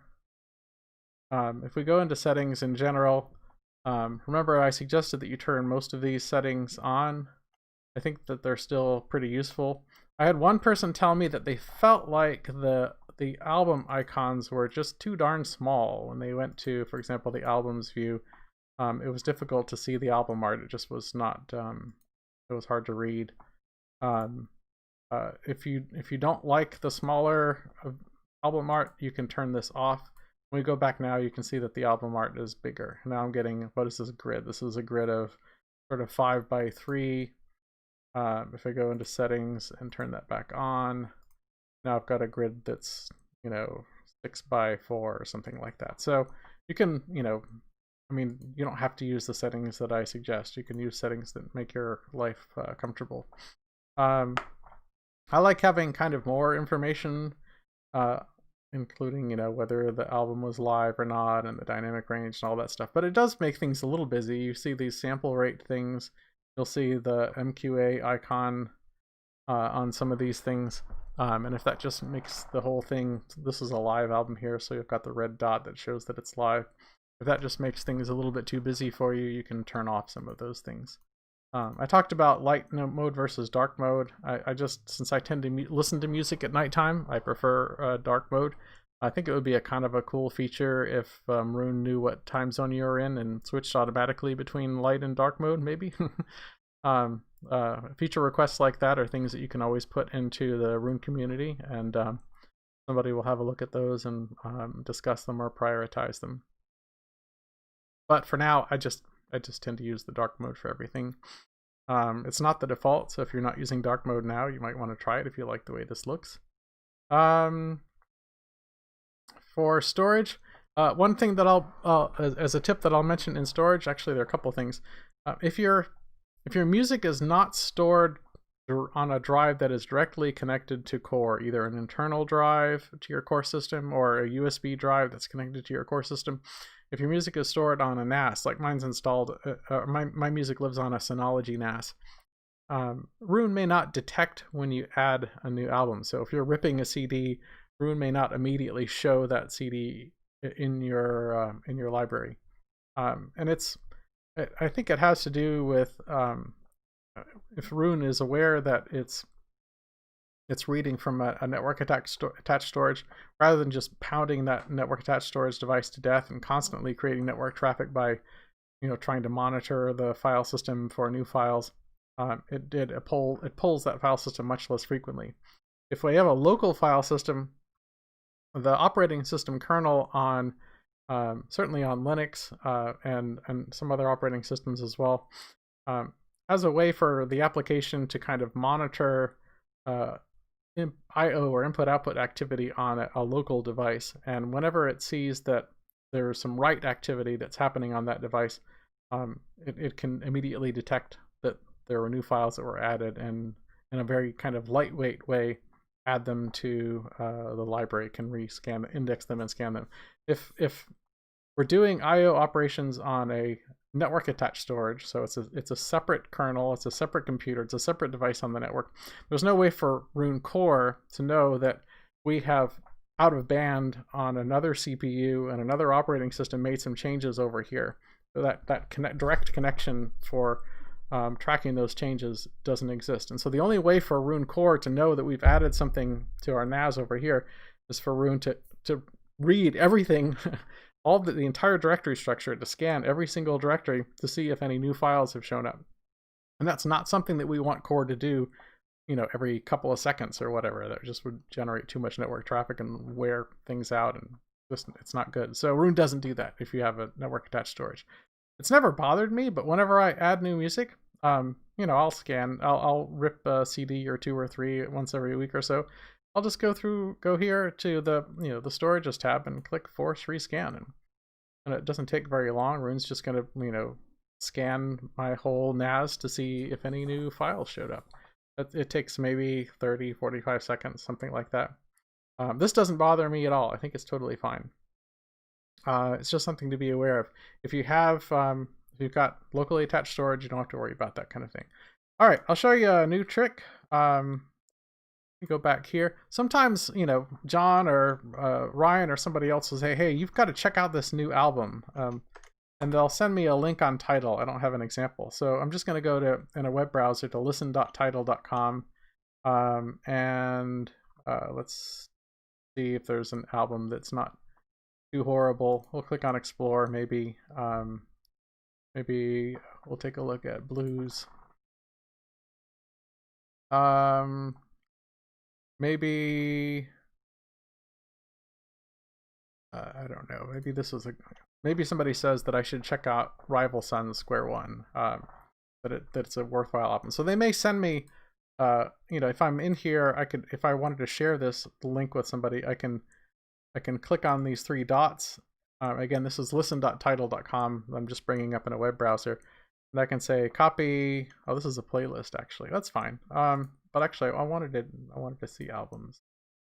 Okay, albums. Well, there's a Prince thing. This is fine. I can. Are these all playlists? Very strange. How did I get to playlists?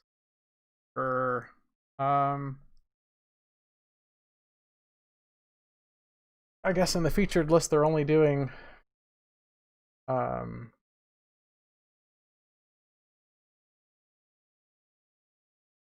maybe we'll try album. This looks like all my stuff. I really don't know why there used to be a place where you could find albums. Bear with me just for a second. All right, this says, all right, so maybe I want to take a look at some of the latest MQA albums, or maybe somebody suggested one of these to me. Maybe they said I should really check out, I don't know, this thing here.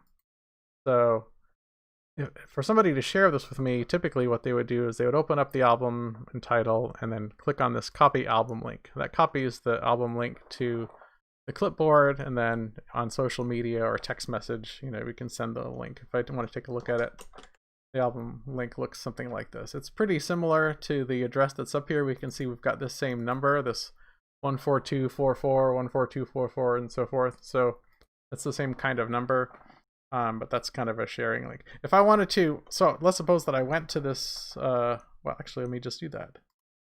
Let me go to this share link.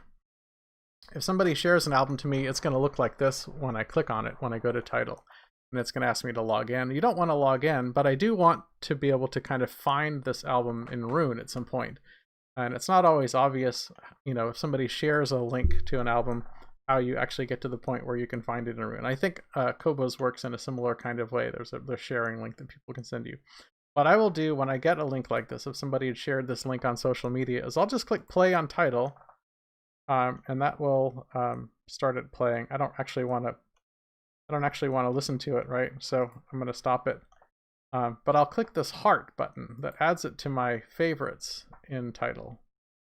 And now when I go back to Roon, I can go into again, Roon, come back, Roon. I can go into the settings,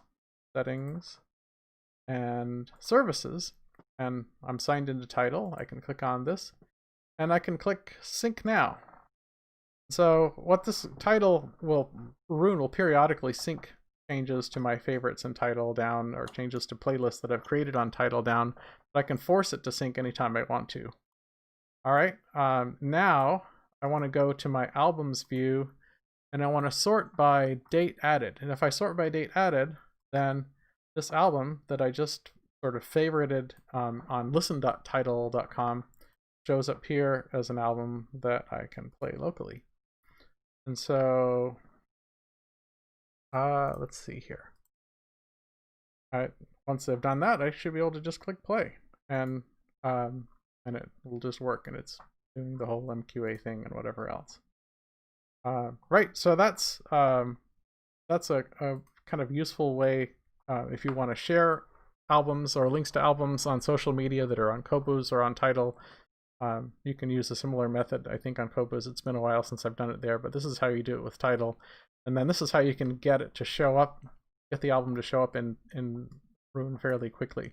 Now, there are some cases where like a brand new album may not show up immediately in Tidal. A cool trick that it may not be discoverable even in Tidal. A cool trick that somebody pointed out in the community was you can create on listen.title.com, you could create a playlist. So I could add this to a playlist, create a new playlist and say new album that Roon can't find, for example. And now if I go back to Roon and go to settings and services and title and synchronize, then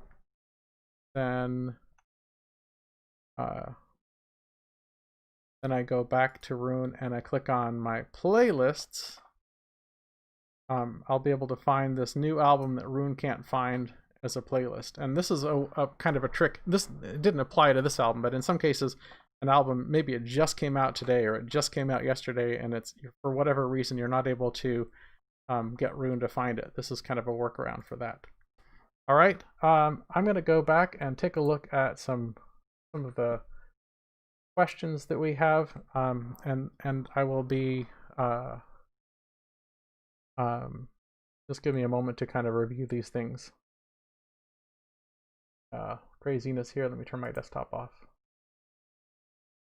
And you guys just chat amongst yourselves for a moment. I will be right back.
All right, sorry about that.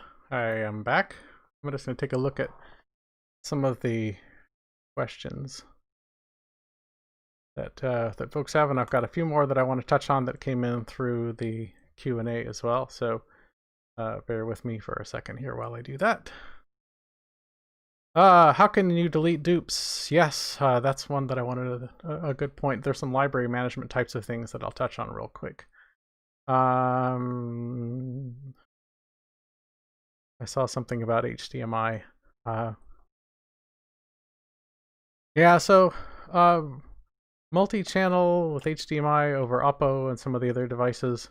Tricky. If you want to do multi-channel audio with Roon, the best way that I've found to do it, and this is counter to some of my advice that I've given you up to this point, the best way that I found to do multi-channel with Roon is with a small Windows PC that that you have, for example, connected up via HDMI to your audio-video receiver or your home theater processor. That seems to work pretty well for multi-channel audio. I have not had a great deal of success getting multi-channel audio to work from a Raspberry Pi with Roon. It seems like the channel mapping always gets off a little bit. I'm hoping that that's a feature that will come to Linux and to Roon at some point. It's something that probably will never work that great with Oppo since Oppo doesn't exist anymore. So something to be aware of there. All right, cool. I wanted to get to some of the library questions and duplicates and things like that. So let me find. I have some albums that are actually. Dire Straits is a pretty good example. All right, let's go. So one of the things when I'm using the search feature in Roon, what I'll tend to do, especially for popular music, is I'll tend to search for the artist, and then so let me repeat that process. So I'm gonna search for Dire Straits. I get lots of search results back, and this is one of the weird things about Roon. You'll get artists, you'll get albums, you'll get tracks, you'll get composers, compositions, labels, and all kinds of stuff.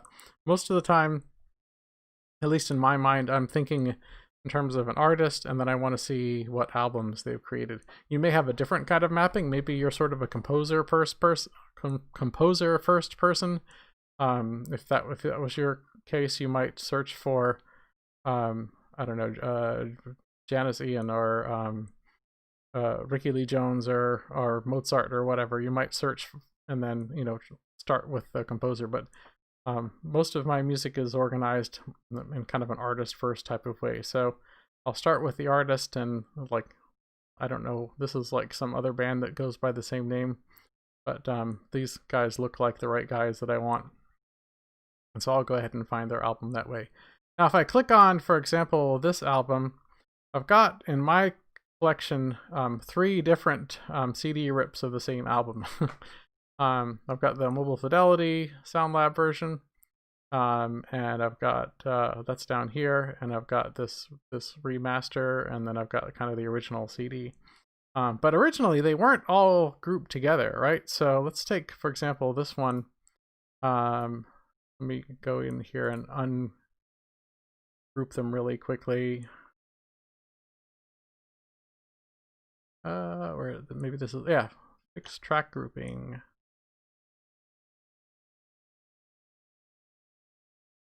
I'm not finding this here. Let me try one of these other albums. I just want to show how you group or ungroup albums. And I may not.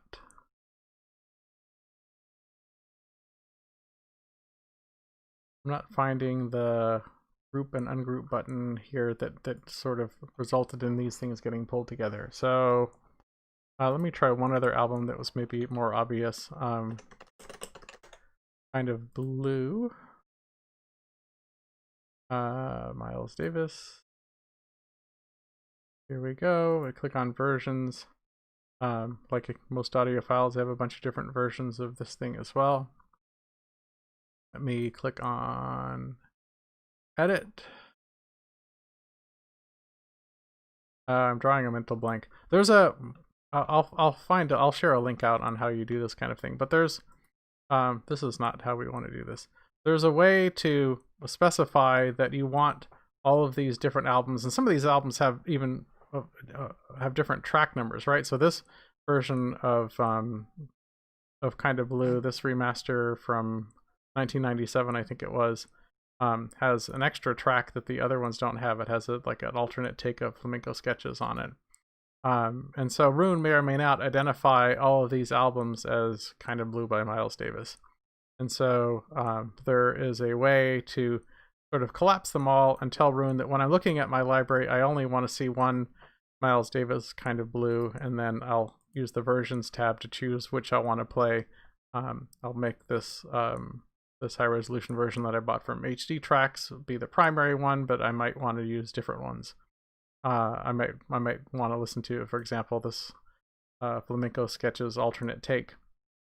And so it's nice to be able to access those others under the versions tab, but I don't mind hiding all those together. I don't know why I'm not seeing, I'm drawing a blank on how to disconnect those. Building Roon rescan. Yeah, I don't remember. Sorry, guys.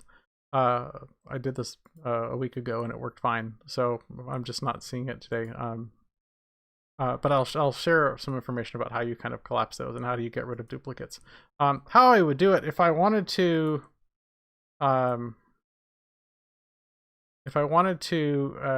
say that maybe just as a bad example, that maybe these two albums were really the same thing. What I'm doing here is I'm going to long press, let me escape. I'm going to long press on, oh, you guys can't see my screen? Sorry. How did that happen? I need to, I didn't push a button, apparently.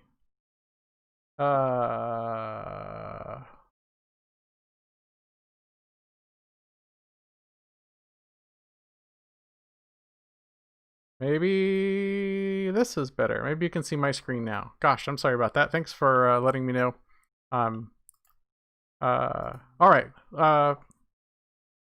Let me rewind to what I was talking about before. All right, I was mumbling about not being able to find what I was looking for in here anyway. So pretend like I didn't do any of that stuff, and I'll I'll send a link on how to combine duplicate albums later. So sorry for that. All right, cool. If I long press on one of these albums and then I click on another one, then I have the ability to edit these together, and I can say that I want to merge the albums into one new album, which is probably not what you want to do unless you had like a disc 1, 2, or 3 type of deal. Or I can group alternate versions together. And that will cause this album that I just picked to be sort of folded in with all these Kind of Blue. So now Roon thinks that this is the same album. That's not really what I wanted to do. I'm hoping that I have a way to ungroup it now. I don't seem to, I for whatever reason, I'm not able to remember how you undo this process. But I'm pretty sure that it's, oh, there we go. Remove from duplicates. Cool. This is what we do. So if for example, I wanted to ungroup one or more of these things, I just click on these little 3 dots here. You'll see these sort of 3 dot things in the user interface all over the place. It's just Roon hiding some complexity from the user interface that you don't use every day so that the interface doesn't look so busy. But I encourage you to click on those and explore them so that you can remember. So I'll click on this and I can remove this from duplicates. One thing to be aware of is that delete album, I think I mentioned this before, really will delete the files from your library. It'll ask you to confirm. So if I say delete, I have the option of doing permanently delete. That will actually delete the FLAC files from my hard drive. It'll tell you how many tracks it's going to delete and all the rest of the stuff. I'm going to say no. Actually, this is a title album, so it's just going to remove it from my favorites. But if it was a locally stored CD rip, it would really delete it. So I'm not going to do that, but just pay attention to what you're doing when you're clicking on these things. But I'm going to remove this one from duplicates since that completed my answer. So that's how you handle sorting out duplicates and removing duplicates. What else can I tell you about library management?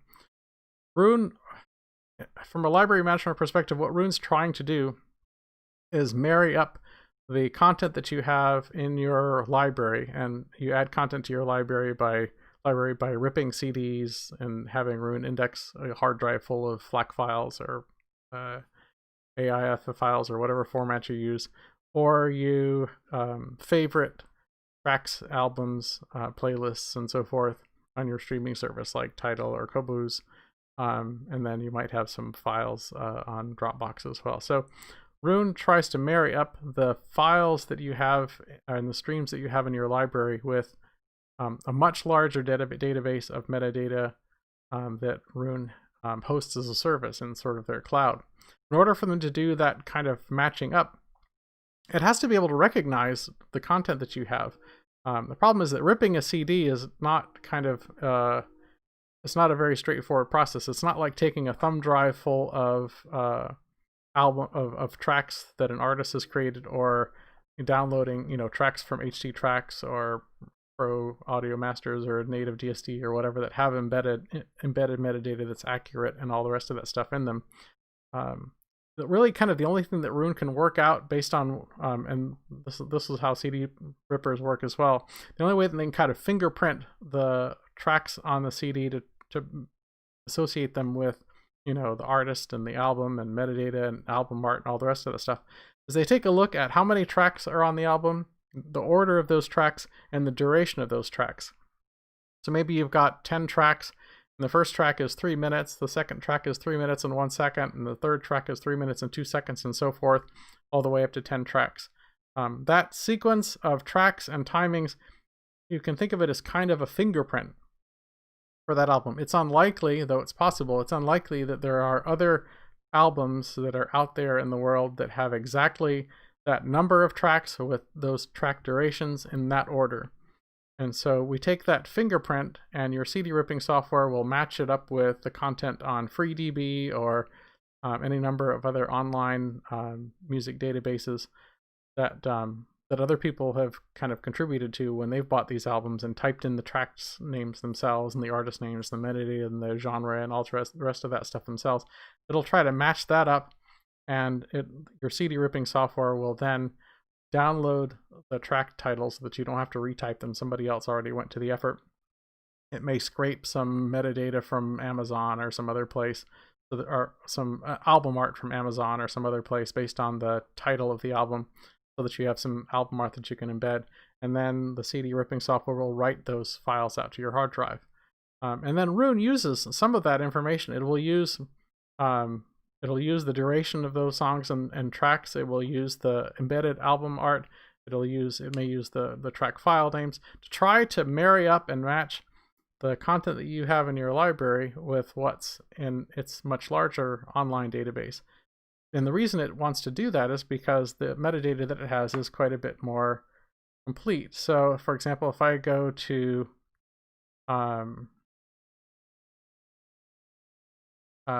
this album, let me get out of here. Kind of Blue, and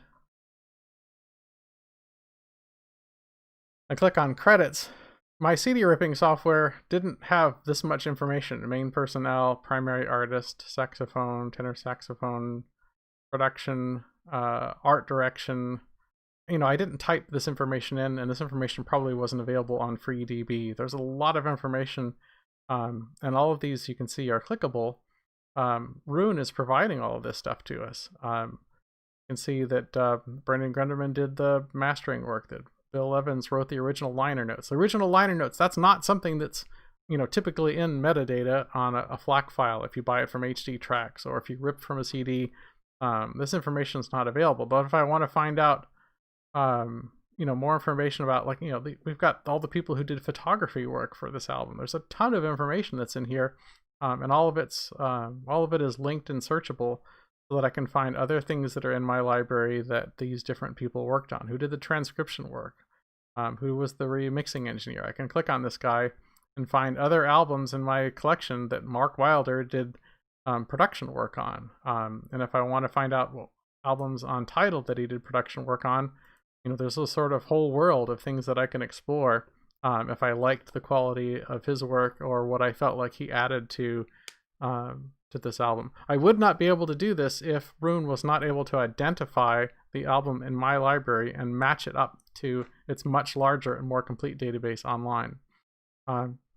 I know that some folks have gone to great lengths to sort of structure the content, the file names, the path names, the organizing your music by composer, by genre, maybe in some cases taking a longer classical piece of music and using a sound editor to break it up into smaller pieces or different movements so that you can have those available as separate files. When you do those kinds of things, it makes it harder for Roon to recognize what you have. And if Roon can't recognize what you have, then you don't get all of these benefits. And so one of the sort of pain points for folks when they're transitioning from a software like Foobar 2000 or JRiver is being able to, struggling with getting Roon to kind of discover their music and identify their music in a way that that allows you to leverage the full benefits of their library. I'll show you one thing. I'm going to go to albums here, and I'm going to use this focus button. Focus is a pretty powerful searching feature that allows you to do a lot of sort of smart playlist types of functionality and to understand what you have in your library. But one of the things I like to use is Inspector.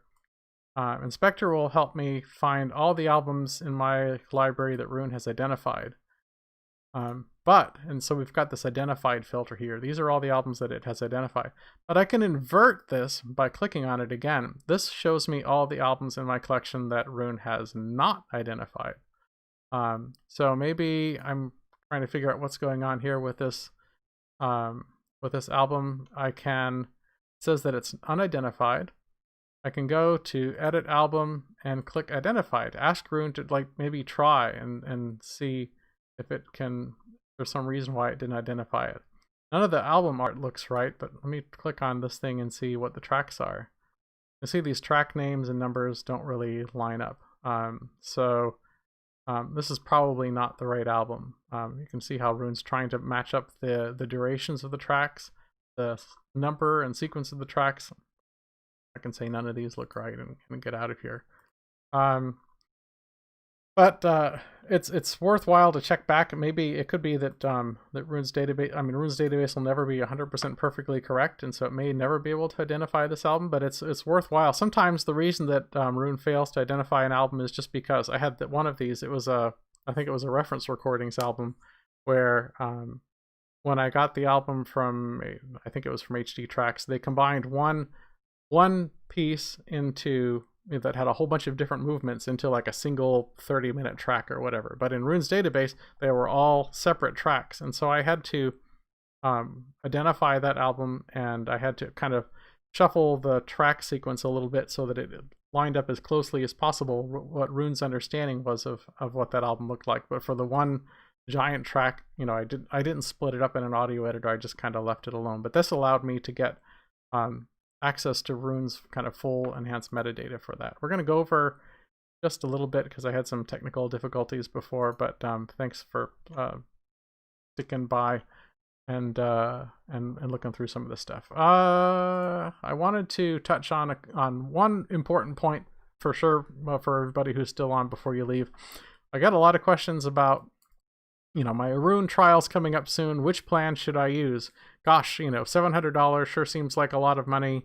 Do I want to do that? I don't like paying for subscription things. I hear a lot of complaints about that, or concerns, objections really to the subscription thing.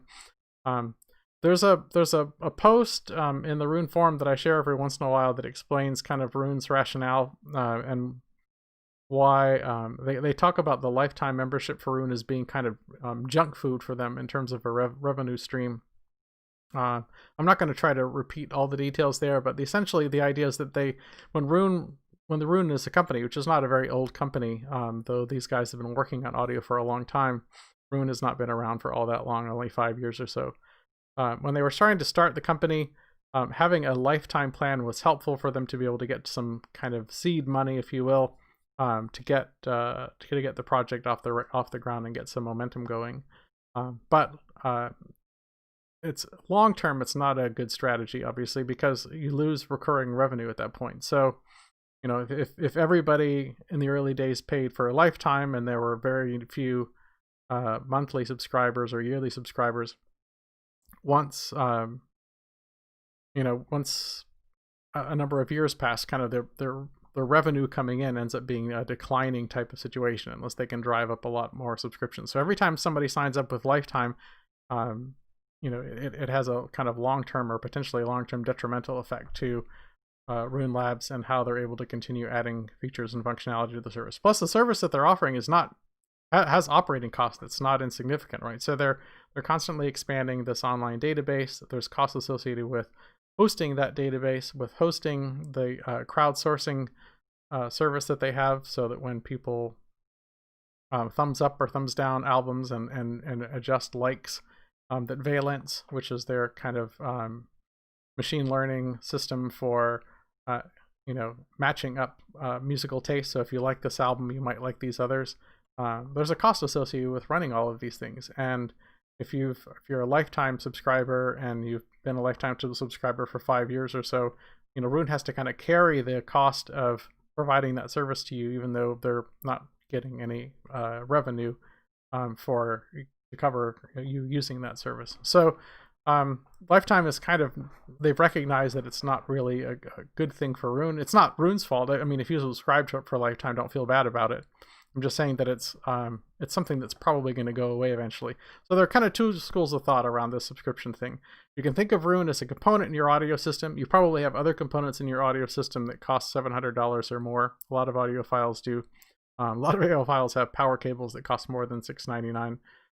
So you buy Roon as a Lifetime. You think of it like an audio component. You want to get so many years out of use out of it so that you can feel good about the purchase. And then, once you kind of hit that break-even point, then it's kind of gravy from that point onward.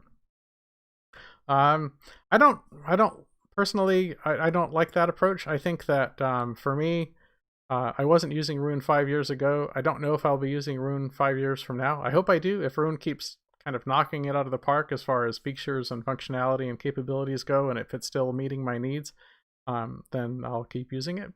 But I don't mind paying what amounts to like a couple of Starbucks coffees a month to keep interest and energy, to let Roon know that I'm interested in the product and that I want them to continue to develop it. It's not a hardship for me to kind of send that money off. If I end up using Roon for more than 5 years or past the break-even point, I guess it's a 7-year, whatever, 6 year or something like whatever the math works out to, 6-year break-even point now. If I'm still using Roon 7 years from now, it will have been because it's the best thing out there to meet my needs, and so I don't feel bad about sort of overpaying versus what I would have paid if I had spent for Lifetime instead. I actually feel good about supporting their continued development and the platform being continually useful. So I think you have to it's a personal decision. I feel like for most people, it's $9.99 a month billed annually, so it works out to be about $120, once every year.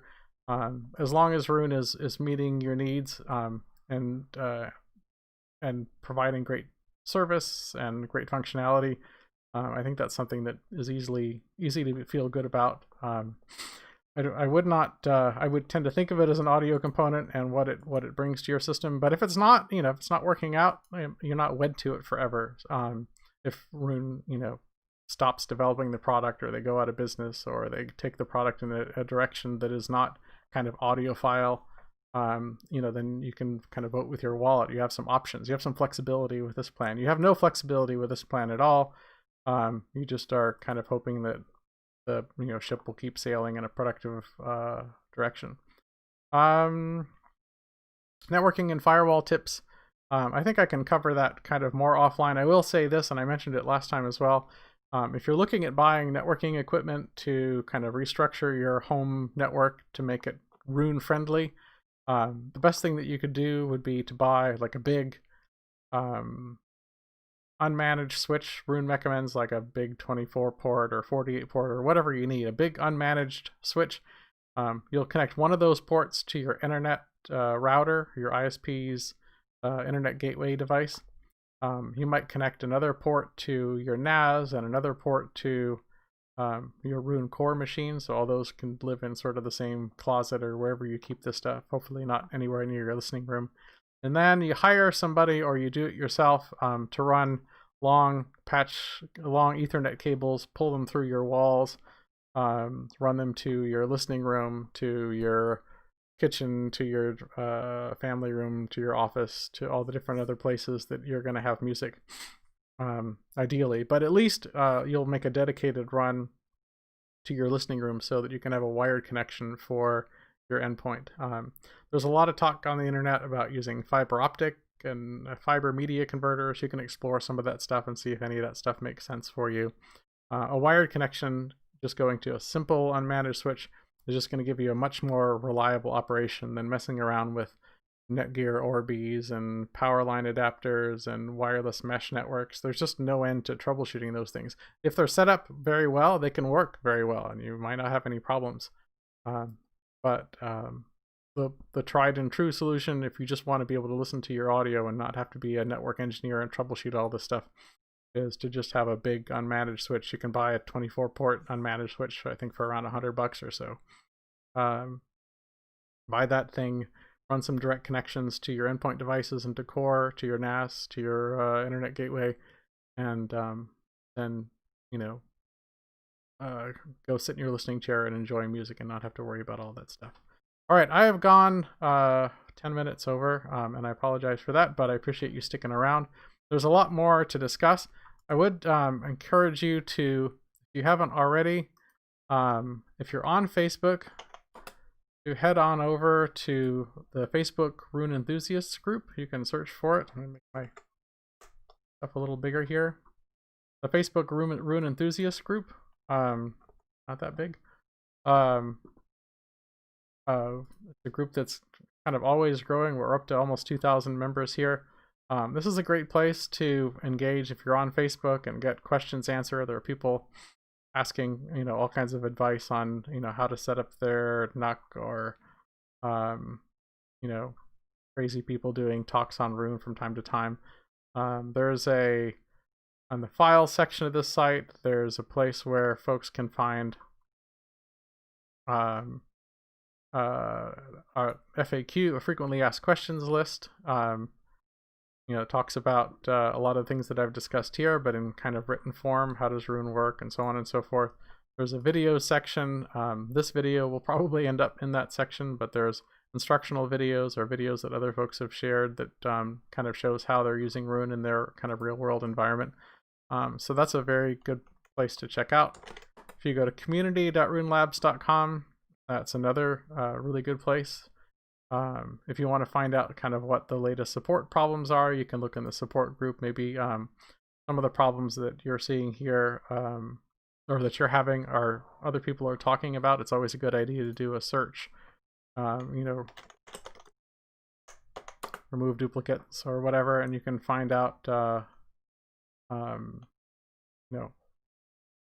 what other folks are doing about that particular challenge. You can or you can take a look at what's going on with the latest software updates for Roon. So I think those are useful resources for you to kind of check out. So just be aware they're there.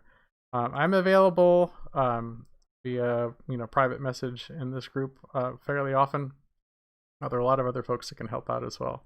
But I hope, I know this has been a little bit stream of consciousness, but I hope some of this helps. I hope you have a better understanding now of why you shouldn't use a computer in your audio system, and how Roon enables you to replace your computer with something that's while not a bespoke, purpose-built audio component, can provide a couple of orders of magnitude better performance as far as noise goes than a general purpose computer. And then just know that there are commercial devices from companies like Sonore, from Sodom, from Allo, from lots of other. You can look on the Roon Partners page and see a bunch of others that make commercial devices that range in price from a little over $100 to the cost of a new BMW, depending on what you want, that can give you even higher performance than this does. But this is a big step up, and John can attest to this. I think this is a big step up from just using a laptop as an endpoint. So I hope that you'll consider making that maybe your next step as you move further along in your Roon journey. Again, hope this has been helpful, and thank you for your time and attention. And I'll look over the questions. I'll keep the stream alive a little bit and answer a few, feel free to stick around, and then I'll close things up after that. Turn off this crazy stuff here. All right.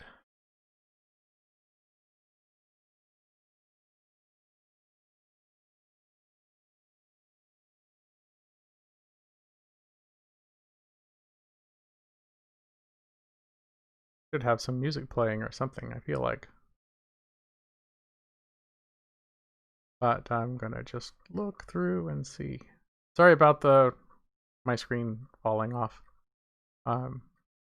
Technical challenges.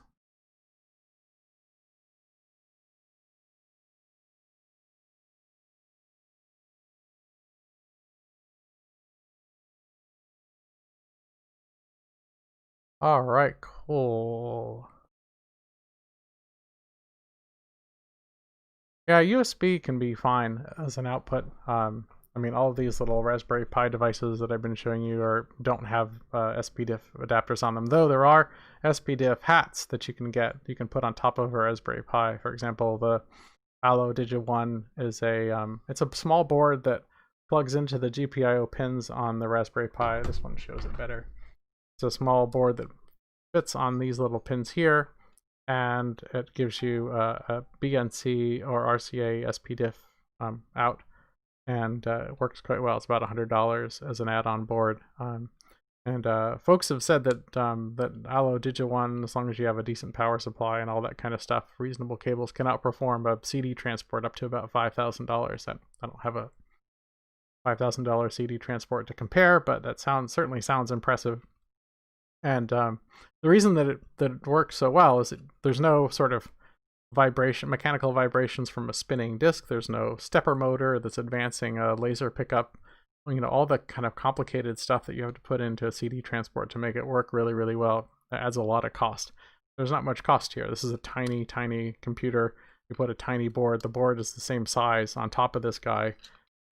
Roon's doing all the processing work, so this thing's 98% idle all the time. All it's doing is just copying audio frames from the network to these GPIO pins, and then those in turn copy the audio to the BNC 50 ohm or RCA 75 ohm SPDIF out, and they feed the DAC. So you're able to get tremendous performance at a very low cost just because of the architectural decisions, the decisions that Roon made to separate the server from the endpoint device. You're leveraging that architecture to get really, really good sound at a low cost. Another thing that I'll say about USB is that SPDIF and most DACs that I've experienced that have both SPDIF and USB inputs tend to sound better with SPDIF as long as you've got a really good SPDIF transport feeding them. That's kind of interesting. So like an Allo Digi1 or Digi1 signature is generally going to sound better feeding most DACs that have an SPDIF endpoint. I don't really know why that is. That's just, I haven't tested hundreds of DACs. I've only tested tried a dozen or so. But that tends to be the pattern that I find. I know that Shit Audio have come up with this new 5th generation USB endpoint, or 5th generation USB input that they say sounds better than coax SPDIF. They're one of the few manufacturers to kind of make that claim. I haven't gotten one in yet to try out, but it'd be interesting to kind of A/B that stuff. The network audio transport that I have from Allo, the Allo Digi1 signature, I have it outfitted with the optional Digi1 signature SPDIF output. So I've got high quality USB output as well as high quality SPDIF, either RCA or BNC. So I actually can use this device to kind of A/B a DAC like the Shit Audio Yagi or whatever with that 5th generation USB input to see which works best. It's a good idea to try if you've got a DAC that has support for both. You might find that one works better than the other.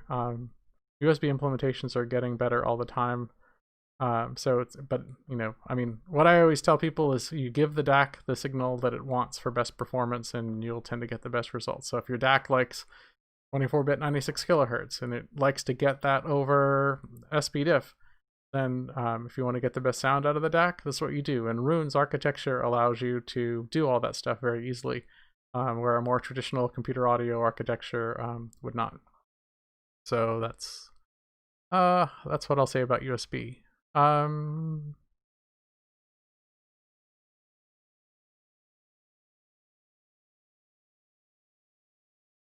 Can you use an iPhone as a controller for a Raspberry Pi? Yeah, so you can use, any phone, any reasonably modern smartphone or tablet can be a controller for any Roon output device. Look at the controller. I'm sorry that my stupid HDMI thing's not working, but all the controllers, whether it's the desktop app or it's the mobile app or it's the tablet app, they all see the same.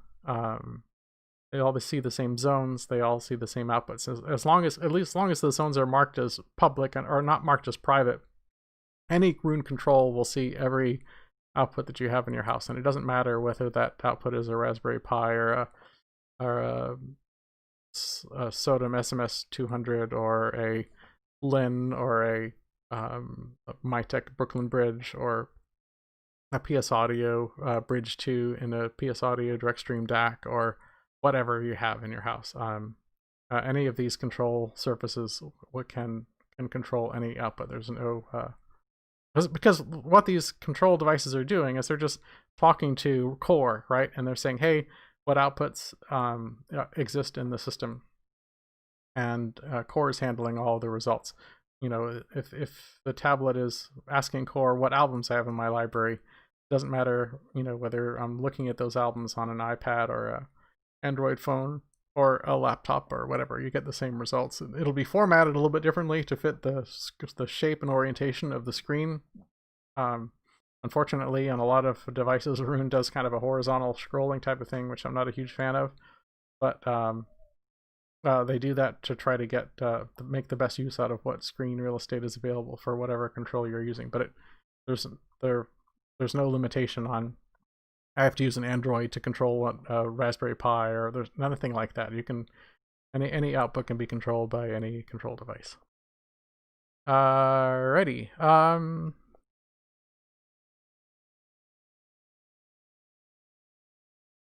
Yeah, we touched on the HDMI thing. You cannot install a Roon server on an iPhone. iPhones and even these Raspberry Pi devices, they cannot run Core. They're just not powerful enough. So there's no build downloadable from Roon Labs for a core executable on a mobile device, an ARM processor, which is typically what you have, or something equivalent in a tablet or smartphone. So Core has to run. The easiest way to remember it is that Core really probably runs best on an Intel Core i3, i7, i9 processor. Probably run on the new AMD processors just fine as well, but you need kind of a desktop or at least a laptop size processor to run Core. It's a computationally intensive process. It's not going to run on a mobile device. You can run the Roon control app on a tablet or a smartphone, but it doesn't do anything useful without one Core machine in your house someplace. Let's see here.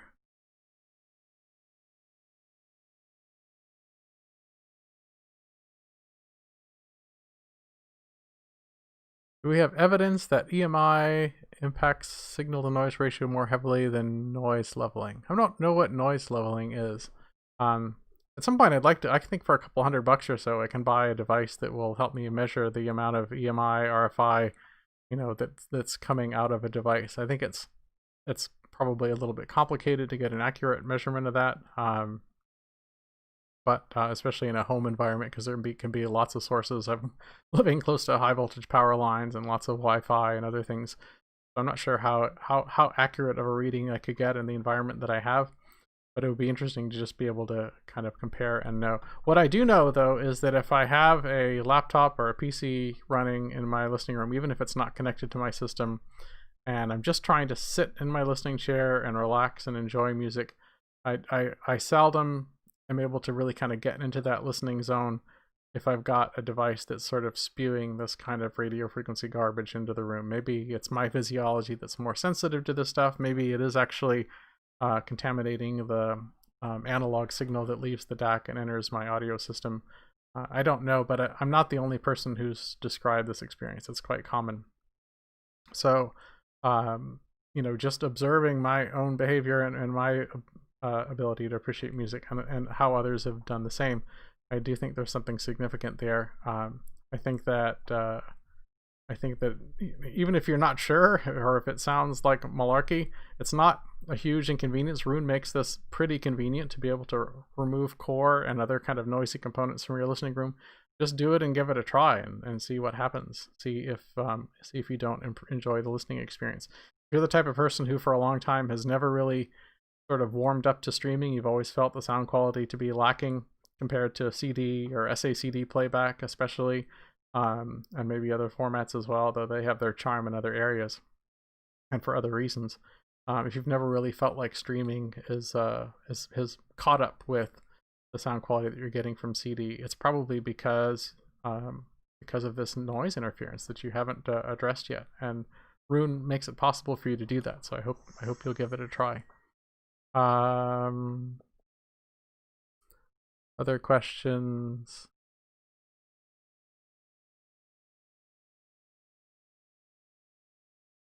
I think I'm about through all of these things. I'm sure that I've missed some, so I hope that you'll consider, you can email me, ping me on Facebook, or join the Roon community or the Facebook community and kind of get those questions answered. Yeah, someone said they've never found that Tidal sounds as good as an album in their library, so they just don't kind of see the value in that.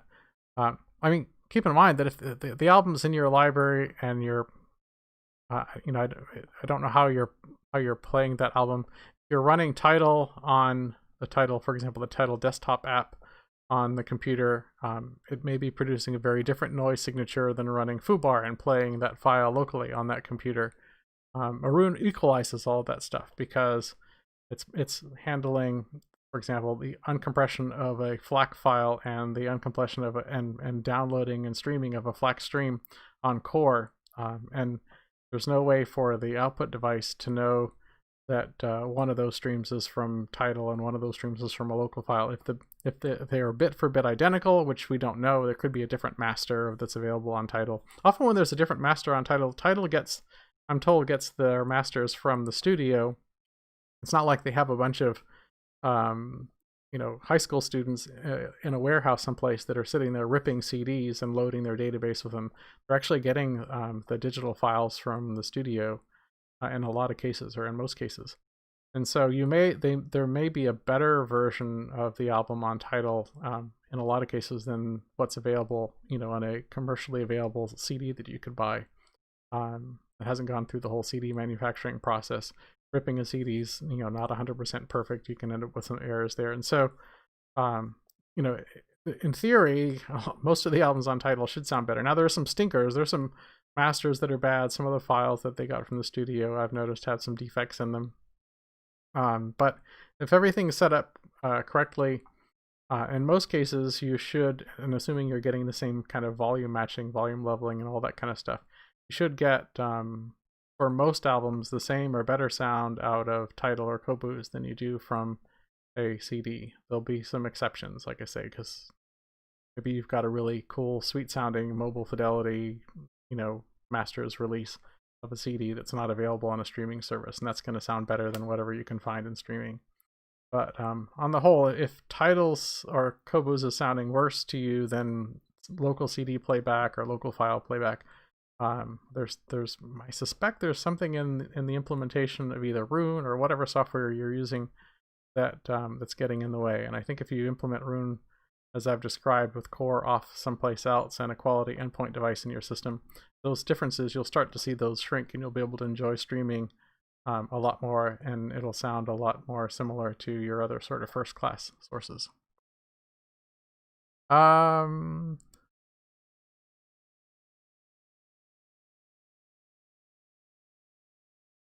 Sometimes there are problems with images syncing. I think there's some stuff in the community about making sure that album art shows up on the endpoint device.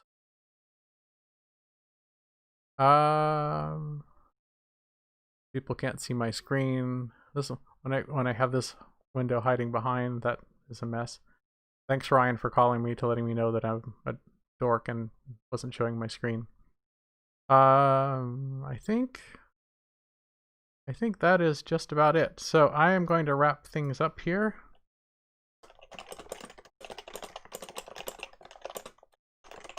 Thanks for sticking around. This stream is going to stay here at the same address, so you'll be able to come back for replay later on. Like I say, continue to stay engaged with the community. Continue to stay engaged with me if you like, to get more questions answered.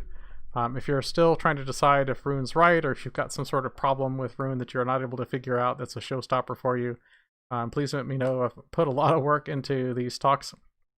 I'd like to be able to help you over any hurdles that you have, so that you don't just have to walk away from this thing. It's no big deal to me whether you do or don't, but personally, I just have found Roon to be a very powerful, very valuable tool in enhancing my music experience, and improving sound quality in ways that I could never really achieve, getting to a sound quality level in my listening room that I could never really achieve with products like JRiver and Audiovana and other things that I tried in the past. And I'd love to see you guys achieve that same level of success with it and help any way that I can. Anyways, all right, thanks so much, and we'll see you in the forums and groups. Cheers.